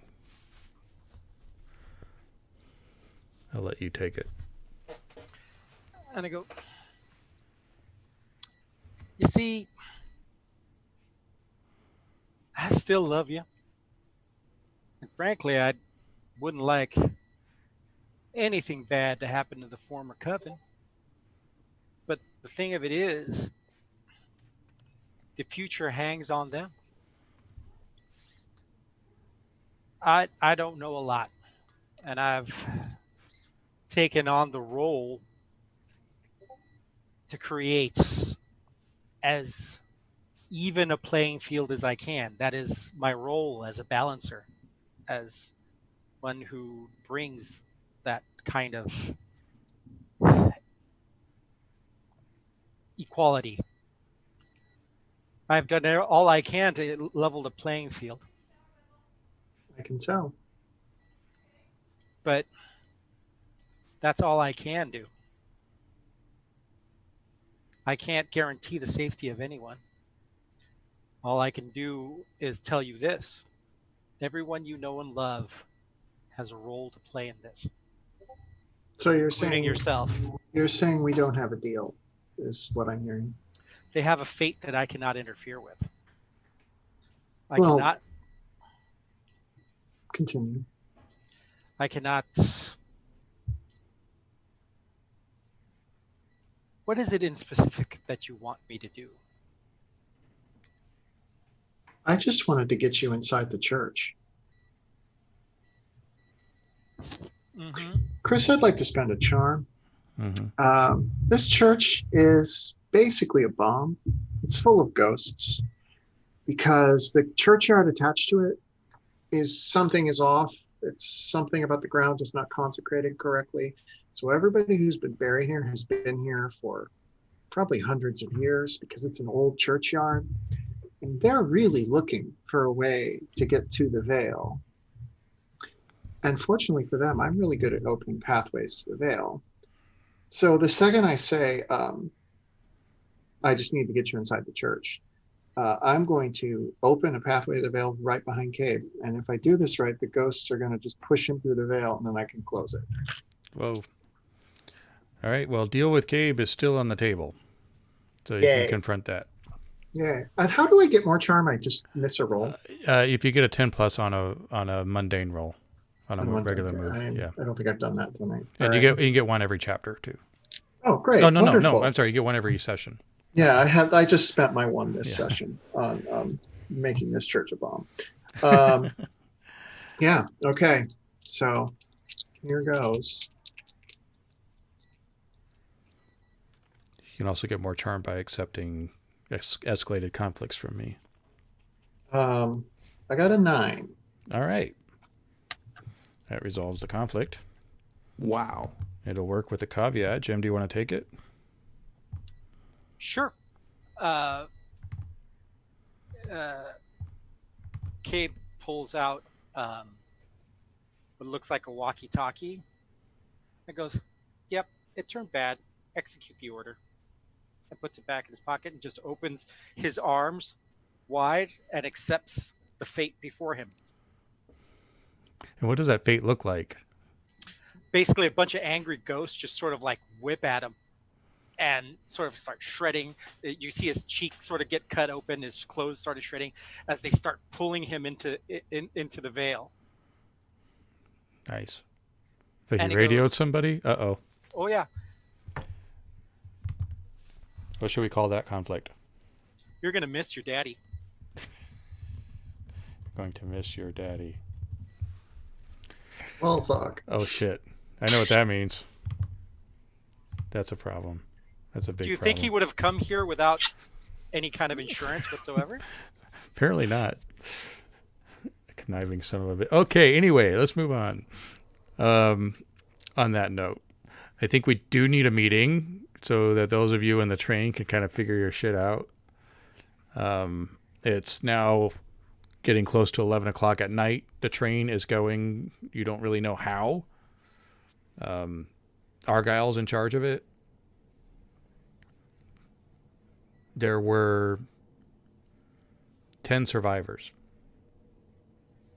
Counting Argyle, not counting you.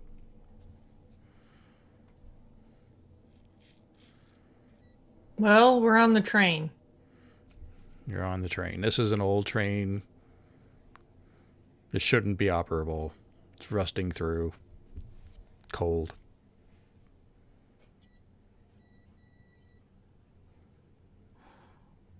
Abigail mentioned that Lola is still looking through one of us. One of us on this train. And so is Kaliska, as far as you know.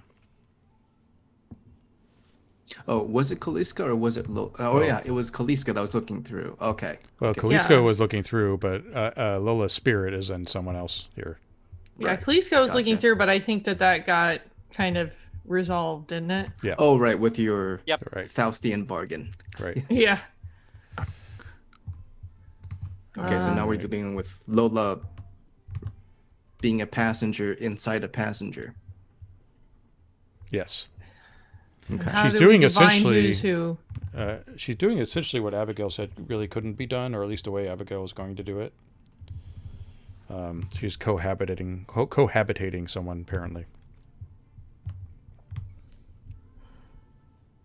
So it could be Abigail's- possible. I'm just gonna say Abigail's not that advanced as Lola, so Lola can do whatever she wants. Yeah. I'm going to show the board real quick.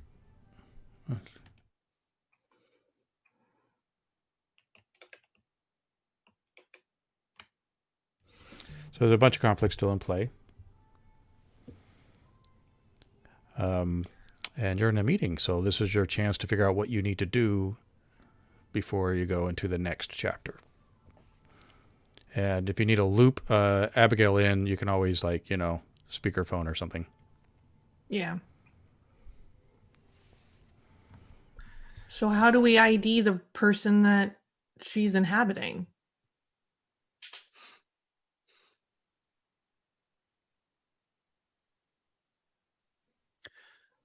Would their blood taste different? Are you suggesting I go and have a little nibble off of everyone on this train? We should have no problem donating our blood to prove our innocence. It might. I don't know exactly how that works, but it might. You can choose to know if you would like to. It's a meeting. Yeah, but I don't know that. I think that Mel is still so new at this that she wouldn't. She just doesn't know. Yeah. She just doesn't know. Like, when has it come up before? Of like, have you tasted the blood of somebody that's also inhabited by another person? Yeah. Survey says. Yeah. So I think she genuinely wouldn't know. I like to use my 50-50, poll the audience. I would, while the meeting's happening, I would like to have an aside with Argyle. I'm assuming Argyle is kind of like the official, unofficial conductor of our magic train. Yeah. And I'm gonna ask him I have to get my what prop. we would have yeah, what we would have to do to mask the train's like travel. Like, is there a way to wrap it around some veil or just mask where we're going so that if Lola is spying through, she cannot divine our direction or our location? Sure. I mean, I'm sure we have a hag among us. All they need to do is throw a curtain of veil around the boat, and she's invisible. Is that something I can entrust to you? Hey, we got a hag. Somebody raises their hand in the back. They come forward. Yeah, I got you covered. I'm Argyle. This is how I get shit done. I think maybe I should have taken that last one. I'm glad you survived. And Albert walks away. So you do have a hag. It's a meeting, so I'll give you what you need. And the hag can make the they wrap the veil around the train, which means it's in its own pocket dimension, basically. Right. Yeah, perfect. That's an actual spell that a hag can do. Nice. Unless anything, Mel wants to do anything, I think Albert's going to take a moment to address the people on the train. He begins by just very simply pricking at his fingertip to draw blood, and he's going to explain to everybody the situation. He's not hiding anything. He's just laying it all out to everybody. And he asked for people to be willing to allow their blood to be sampled to see if we can ascertain who is our trespasser. Yeah, there's no resistance, clearly, since of the chapter we're in. And Have they all seen the thing? yeah, they know what's going on. No, What's that? No, I was asking if they've seen the thing, the movie, The Thing. Oh, that. I thought you meant the incident. Right. So, so Mel is presented with 10 libations of blood, marked with Sharpies, I'm guessing. And if she does consume it, she can identify a tainted blood sample. Does she? I think she does. Yeah, it's Argyle.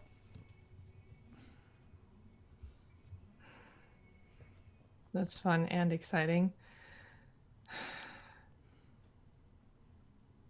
I'm gonna turn my head towards Albert and just let my eyes sort of flick over to Argyle and then back to Albert. Albert's so I'm gonna say that we're in like a passenger, we're in a car that's being pulled by the train, and Argyle is kind of by himself in the front, and with maybe the hag. So Albert's gonna look around and check the faces of everyone in the room and just kind of intimate, like, this is what we have to do. Is everybody gonna be okay, or are we gonna have problems? And one by one, he just sees, like, yeah, this is happening. All right, so we move into a mission. Yeah. Note your aspect. That'll be an easy choice. Might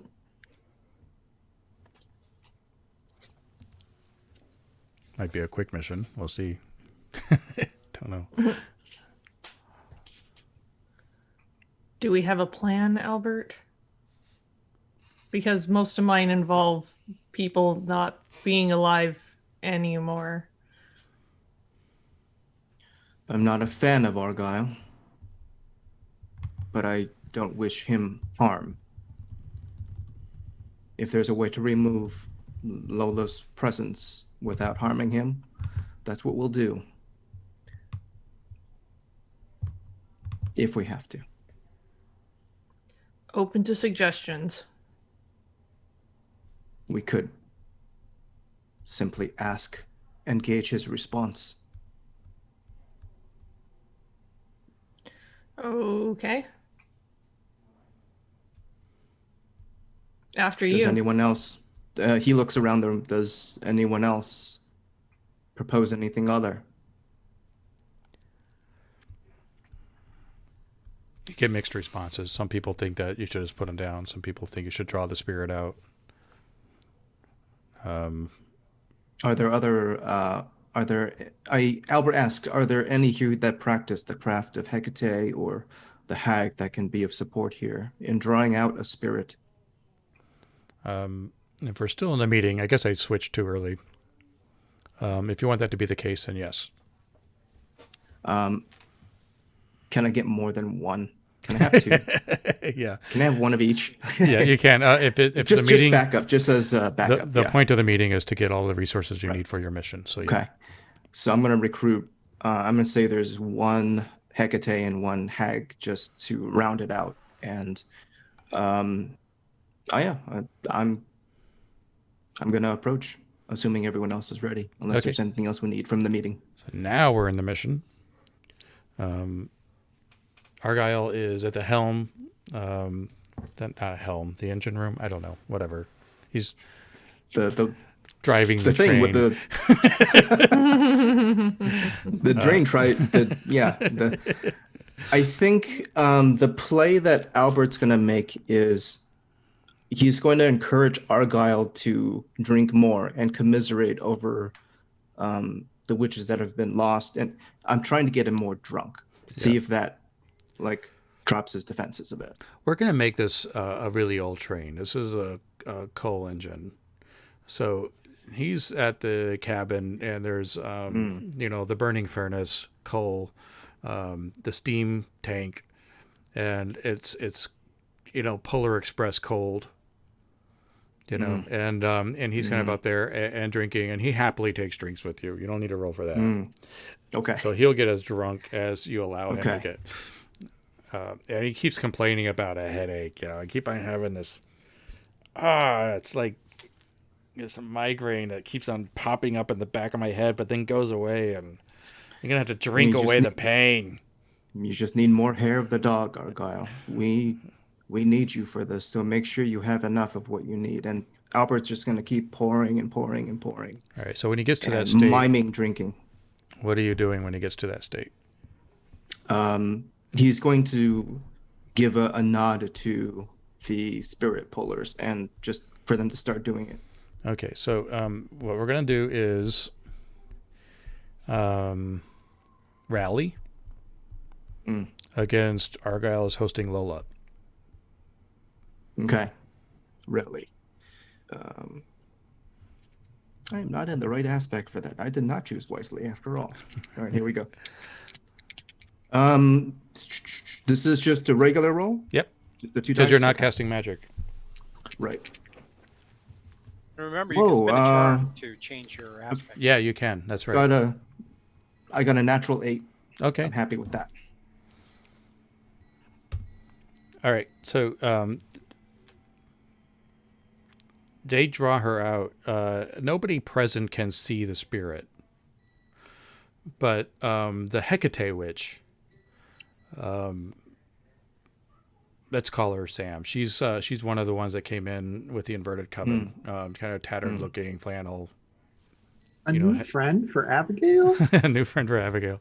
The kind of furry hat that covers the ears kind of thing, and as she shouts shit, it starts trying to maneuver, but you can't really tell what she's doing.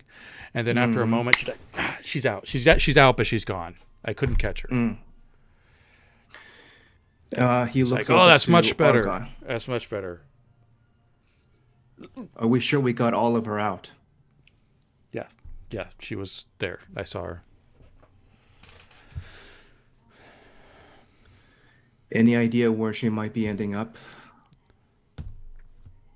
That's our divination. I'll see if I can find her. And cut to Abigail. Hi. I like to see the what does it look like when you're walking away from the church after having done that? I mean, it is literally like if you could see into the spirit world, it is literally like the equivalent of walking away from the building as it blows up. That's what I like thought. there's just like spirits coming from everywhere and like getting sucked into the building, and like whatever like dark cloud hung over the cemetery is also getting sucked back into it. But Abigail's actually running to her car because I think did Cabe say his threat? I don't think he did he, Jim? But I think you could probably deduce it. Yeah. Okay. All right. Yeah, it does. I don't think he said. Unless Jim wants to override me on that. Let's just say that you saw it in his eyes and you can just deduce it, but he didn't quite frankly say it. You just felt it. Okay. So we are in a mission because you have to go save your dad, basically, right? Well, I have to drive all the way through town to do that, I think. Yeah. So I'm going to call him and tell him to barricade himself in wherever. Just get as low in the house as he can, as far away from get the doors. The guns. Barricade. Yeah, get a gun. Yeah.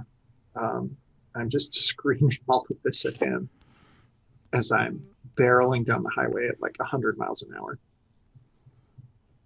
So who did Jim? Who did Cabe hire for this? Okay, so a little side scene to set that up. There is sort of this rundown bar out in the middle of nowhere, and you see tons of motorcycles all done up out front. The place just looks like straight up trouble. But you see the Lincoln drive up, and you see sort of like the wheels of the Lincoln, and you just see the Cabe's two boots get out of the car and stand. He just sort of closes the door, turns around. You see him sort of adjust his jacket and close it. He walks in looking like a perfect pretty boy in this roughneck place. And there's a whole bunch of bikers there with colors of their gang. And they all sort of turn and sneer at him. You don't hear what's going on, but you see basically dirty looks and arguments. And he just sort of turns his head and just snaps his fingers with his back to them. And they all sort of go, "Yeah, boss, what do you need done?" And he goes, "Let me give you some instructions. Here's an address to a church." And then now you just see the church is being rounded by a bunch of motorcycles, dudes with torches, it looks like whiskey bottles filled with fire, sort of throwing them at the church, hooting and hollering. This church is full of witches. He doesn't care.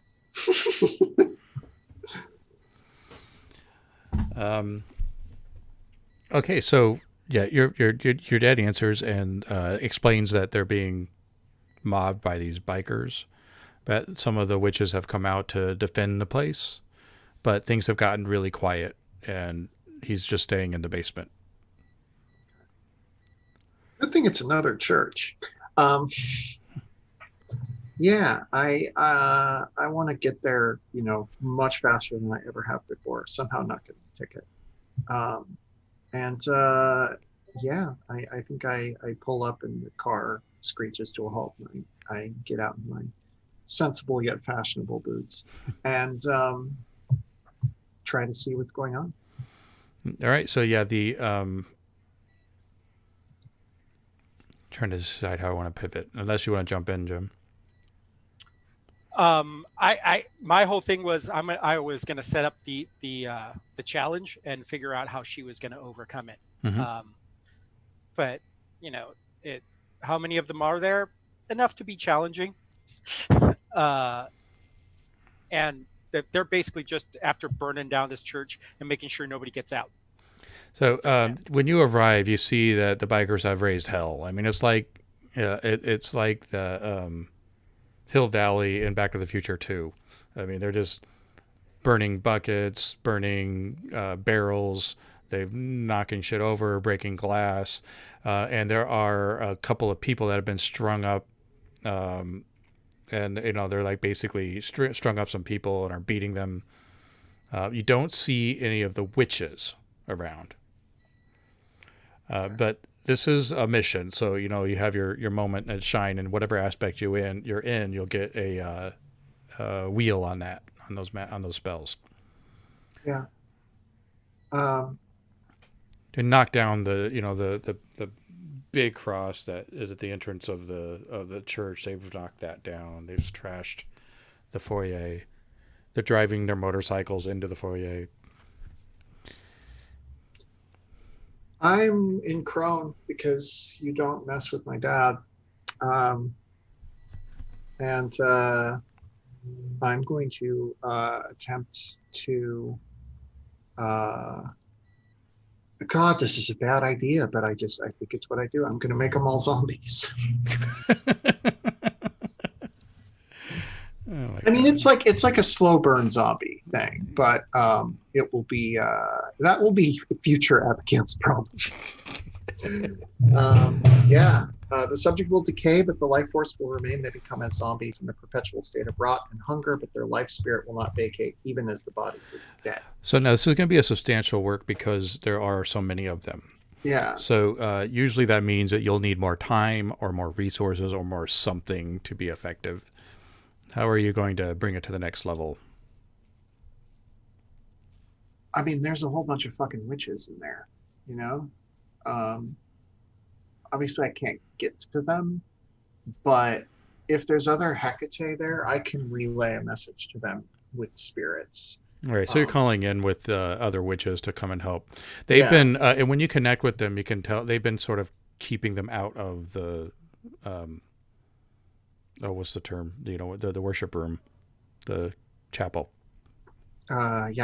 They've been keeping them out of sanctuary. Sanctuary. They've been keeping that area warded off. Like the rest of the building is being trashed, but that area is safe.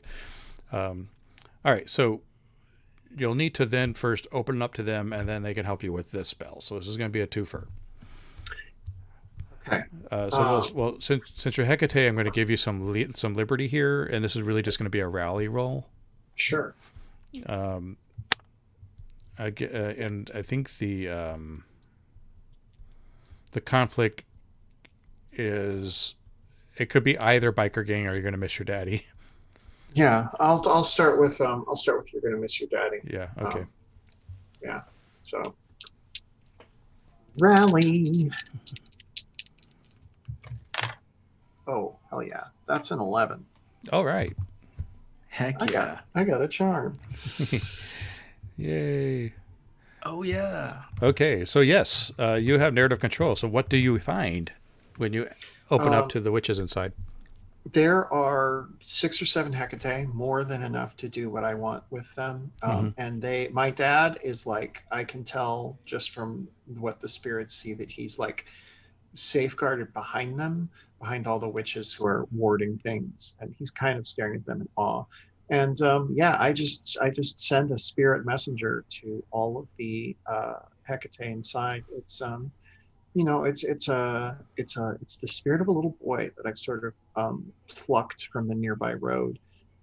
He was hit by a car and died, and keeps walking the road. And before I send him on to the next plane, I send him in to send my message. Awesome. All right, so you're going against Biker Gang, and this is the actual spell. Yeah. So we're going to make a bunch of biker zombies. Great idea. Zombie biker gang. Perfect idea. Nothing can go wrong.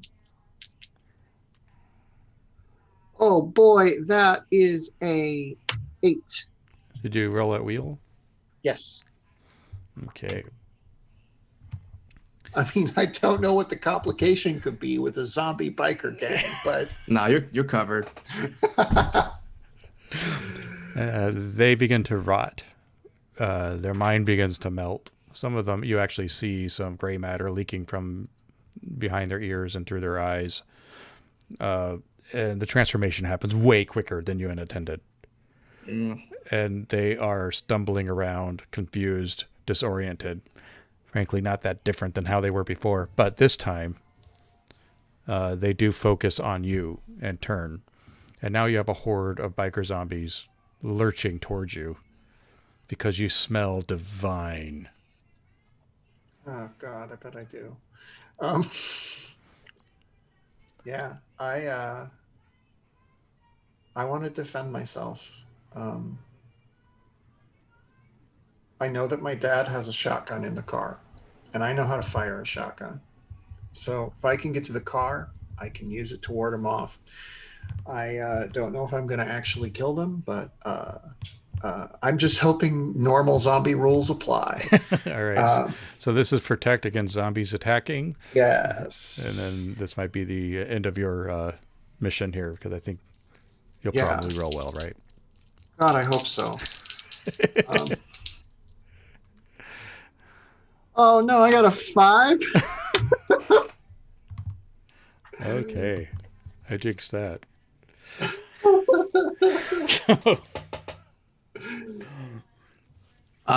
We cut just as we see all of these. Well, we cut before. Do you have something you to throw in there, Albert?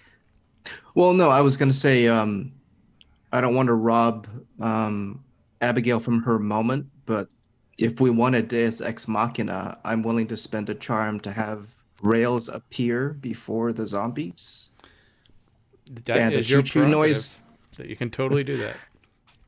But Emily, how would you be cool with that? I don't want to be cool. Like taking. No, go for it. I just want to get my shotgun. Okay.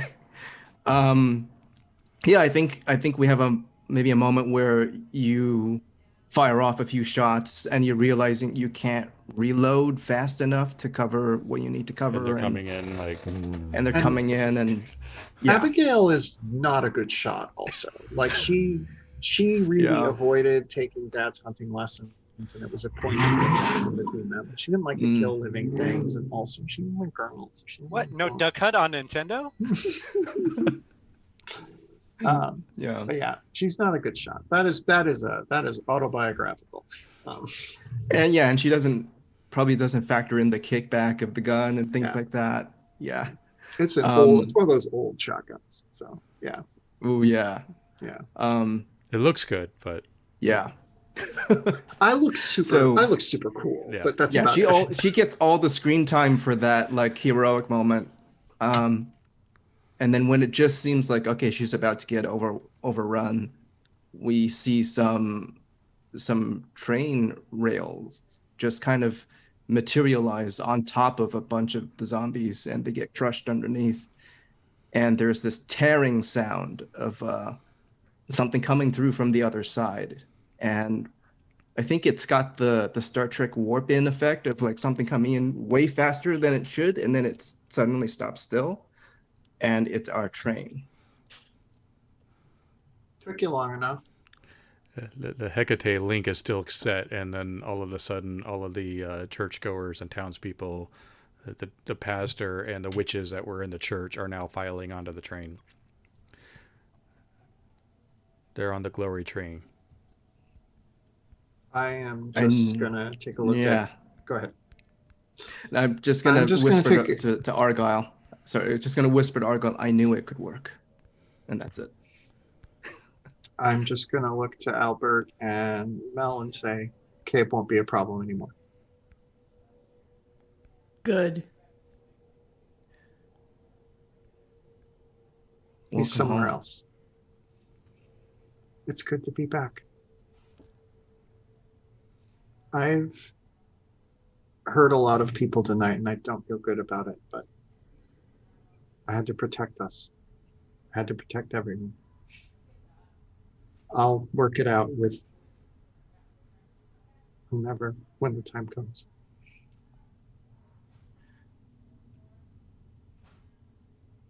Thank you Yeah. for being who you are. Thank you for showing me who I am.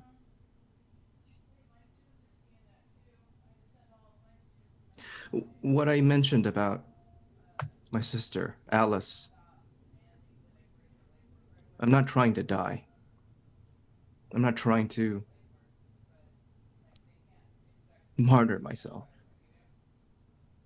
But on the train, I saw that it was possible for two spirits to share a body. Would that be something you'd be willing to try? I've never done it before. It's very powerful Hekate stuff. It's like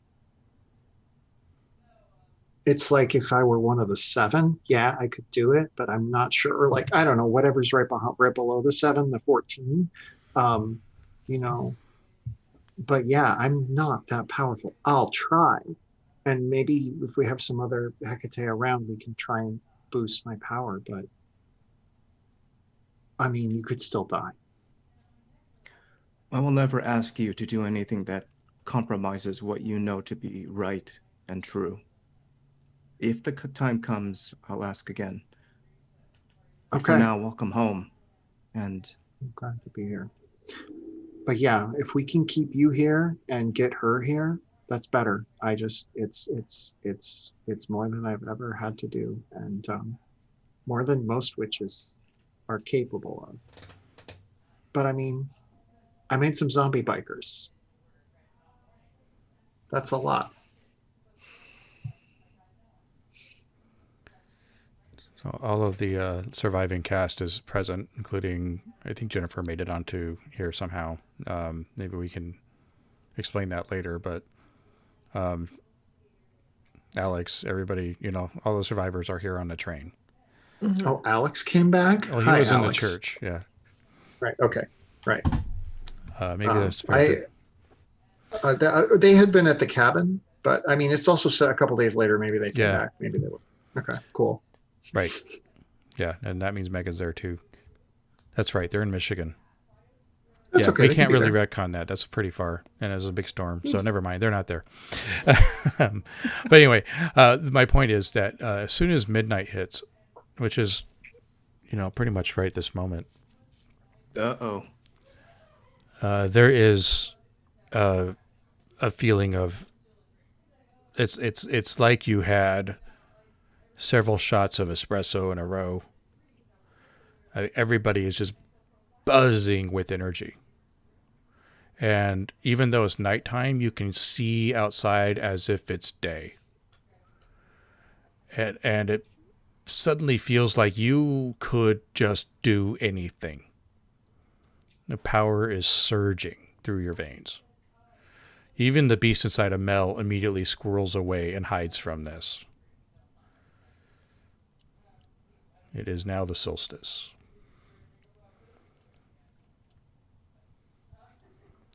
How should we end it, Jim?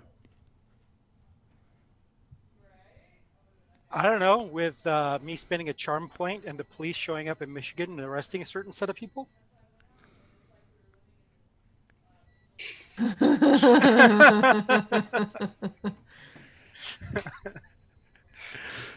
They're still trying to figure out what's going on at that train station.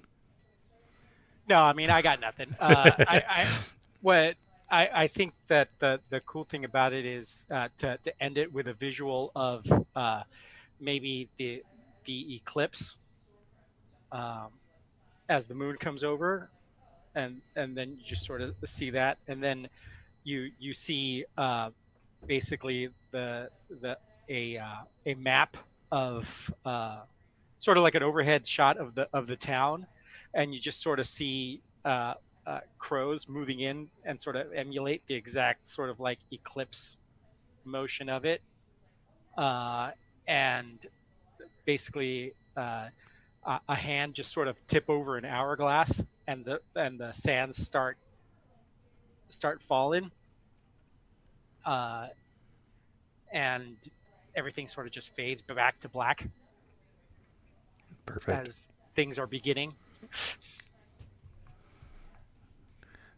All right. Well, things got a little real. Chris, Yes. can I spend my other charm to Well, do something now's really the time. stupid? I'm Yeah. going to do something really stupid. Okay. I'm spending my charm to say that Santa Claus exists and that he is a very powerful witch, and like all the stories about him are like vaguely true but not true. I don't think he's going to actually be a character. I just want to say for my own peace of mind that he exists and he's out there, and if it were Christmas Eve, he would be so powerful, but it's not. It's December 21st. You know, and he's going to come and in a few days, and Awesome. I love Yeah. that. Beautiful. He's not Faye, is he? Okay. Moving No, on. he's Odin. I think he's a witch who learned a lot of stuff from the Fae, and yeah, and he's very old and powerful and timeless and gives presents. Awesome. And he owns a chain of Olive Gardens. All right, narrative control's gone too far. I'm kidding. Okay, Santa Claus is real. Got it. Check. Do with that what you will. All right, I think that's probably where we'll end it. We have a very big day ahead of us over the next couple weeks. I have a script I'm supposed to read, but my Chromebook is now out of power. So I'm just going to do my best. Thank you for watching. What are we? Happy Jack's RPG Network. And what game is this? The Great American Witch, starring our friends here. We have but 2 episodes left, likely. And thank you so much for coming on this journey with us. I think this was a very exciting episode. Hopefully you agree and you will listen to further episodes at happyjacks.org. Right? Right. I'm right. Okay, sweet. I'm killing it.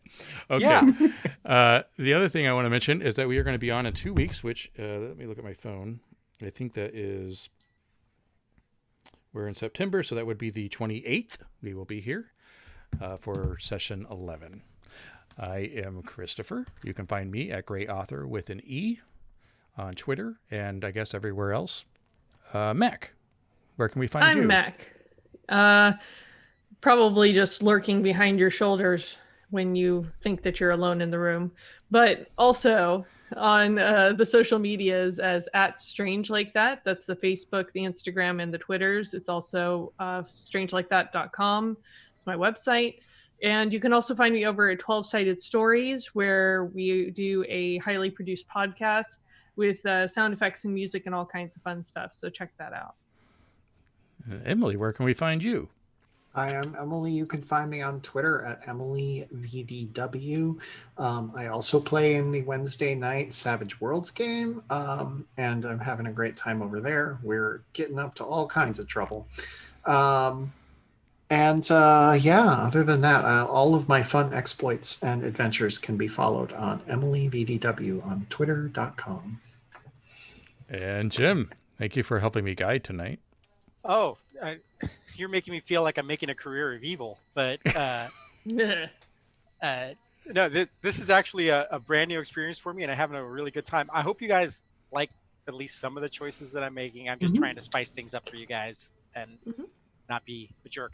But you can also see me playing Call of Cthulhu and Vampire 5th, Call of Cthulhu 7th, run by Stu on Sundays, alternating. I'm on every Sunday.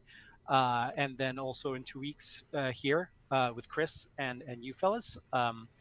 Also, if you wanted to check it out, we have some video.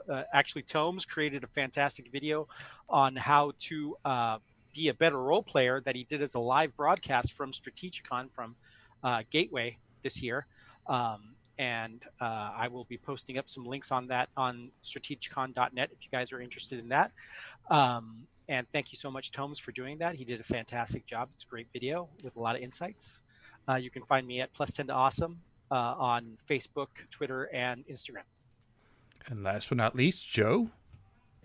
Hey all, I'm Joe, and you will find me here on Monday nights, at least for the next few episodes remaining of Great American Witch, and also on the alternating Monday for Lighthearted with Kurt Potts, where we will be getting into 80s themed bright neon magic, where I play a rebel finding his voice figuratively and literally. For those interested, check that out. It's really, really different feel from what we've been doing here in this campaign. But also, thank you, Chris, for such an awesome system. I'm having so much fun. I can't wait to see what happens when we finally get to the solar eclipse and all of our powers get cranked up to 12. 13. 13's the witching number. All of our powers get cranked up to 13. I can't wait to see. We're fine. I'm sure it'll be nothing fine. bad will It'll be great. happen. Oh yeah. We've already leveled a lot of Salem, so I mean, how bad could it get? What else can we ruin? The Olive Garden is going down, and it's going to be so sad. No, it's the Ooh. only thing that's gonna be left standing. I swear. Ooh. The Battle of the Olive Garden. Yeah, I'm looking forward to see what happens on Solstice as well. We've been building up to it for the entire campaign. All right. Well, thank you all. I will see you next time. Ta-ta. Oh, I have to stop. Mm-hmm. All No, right. never stop, Chris. Never stop.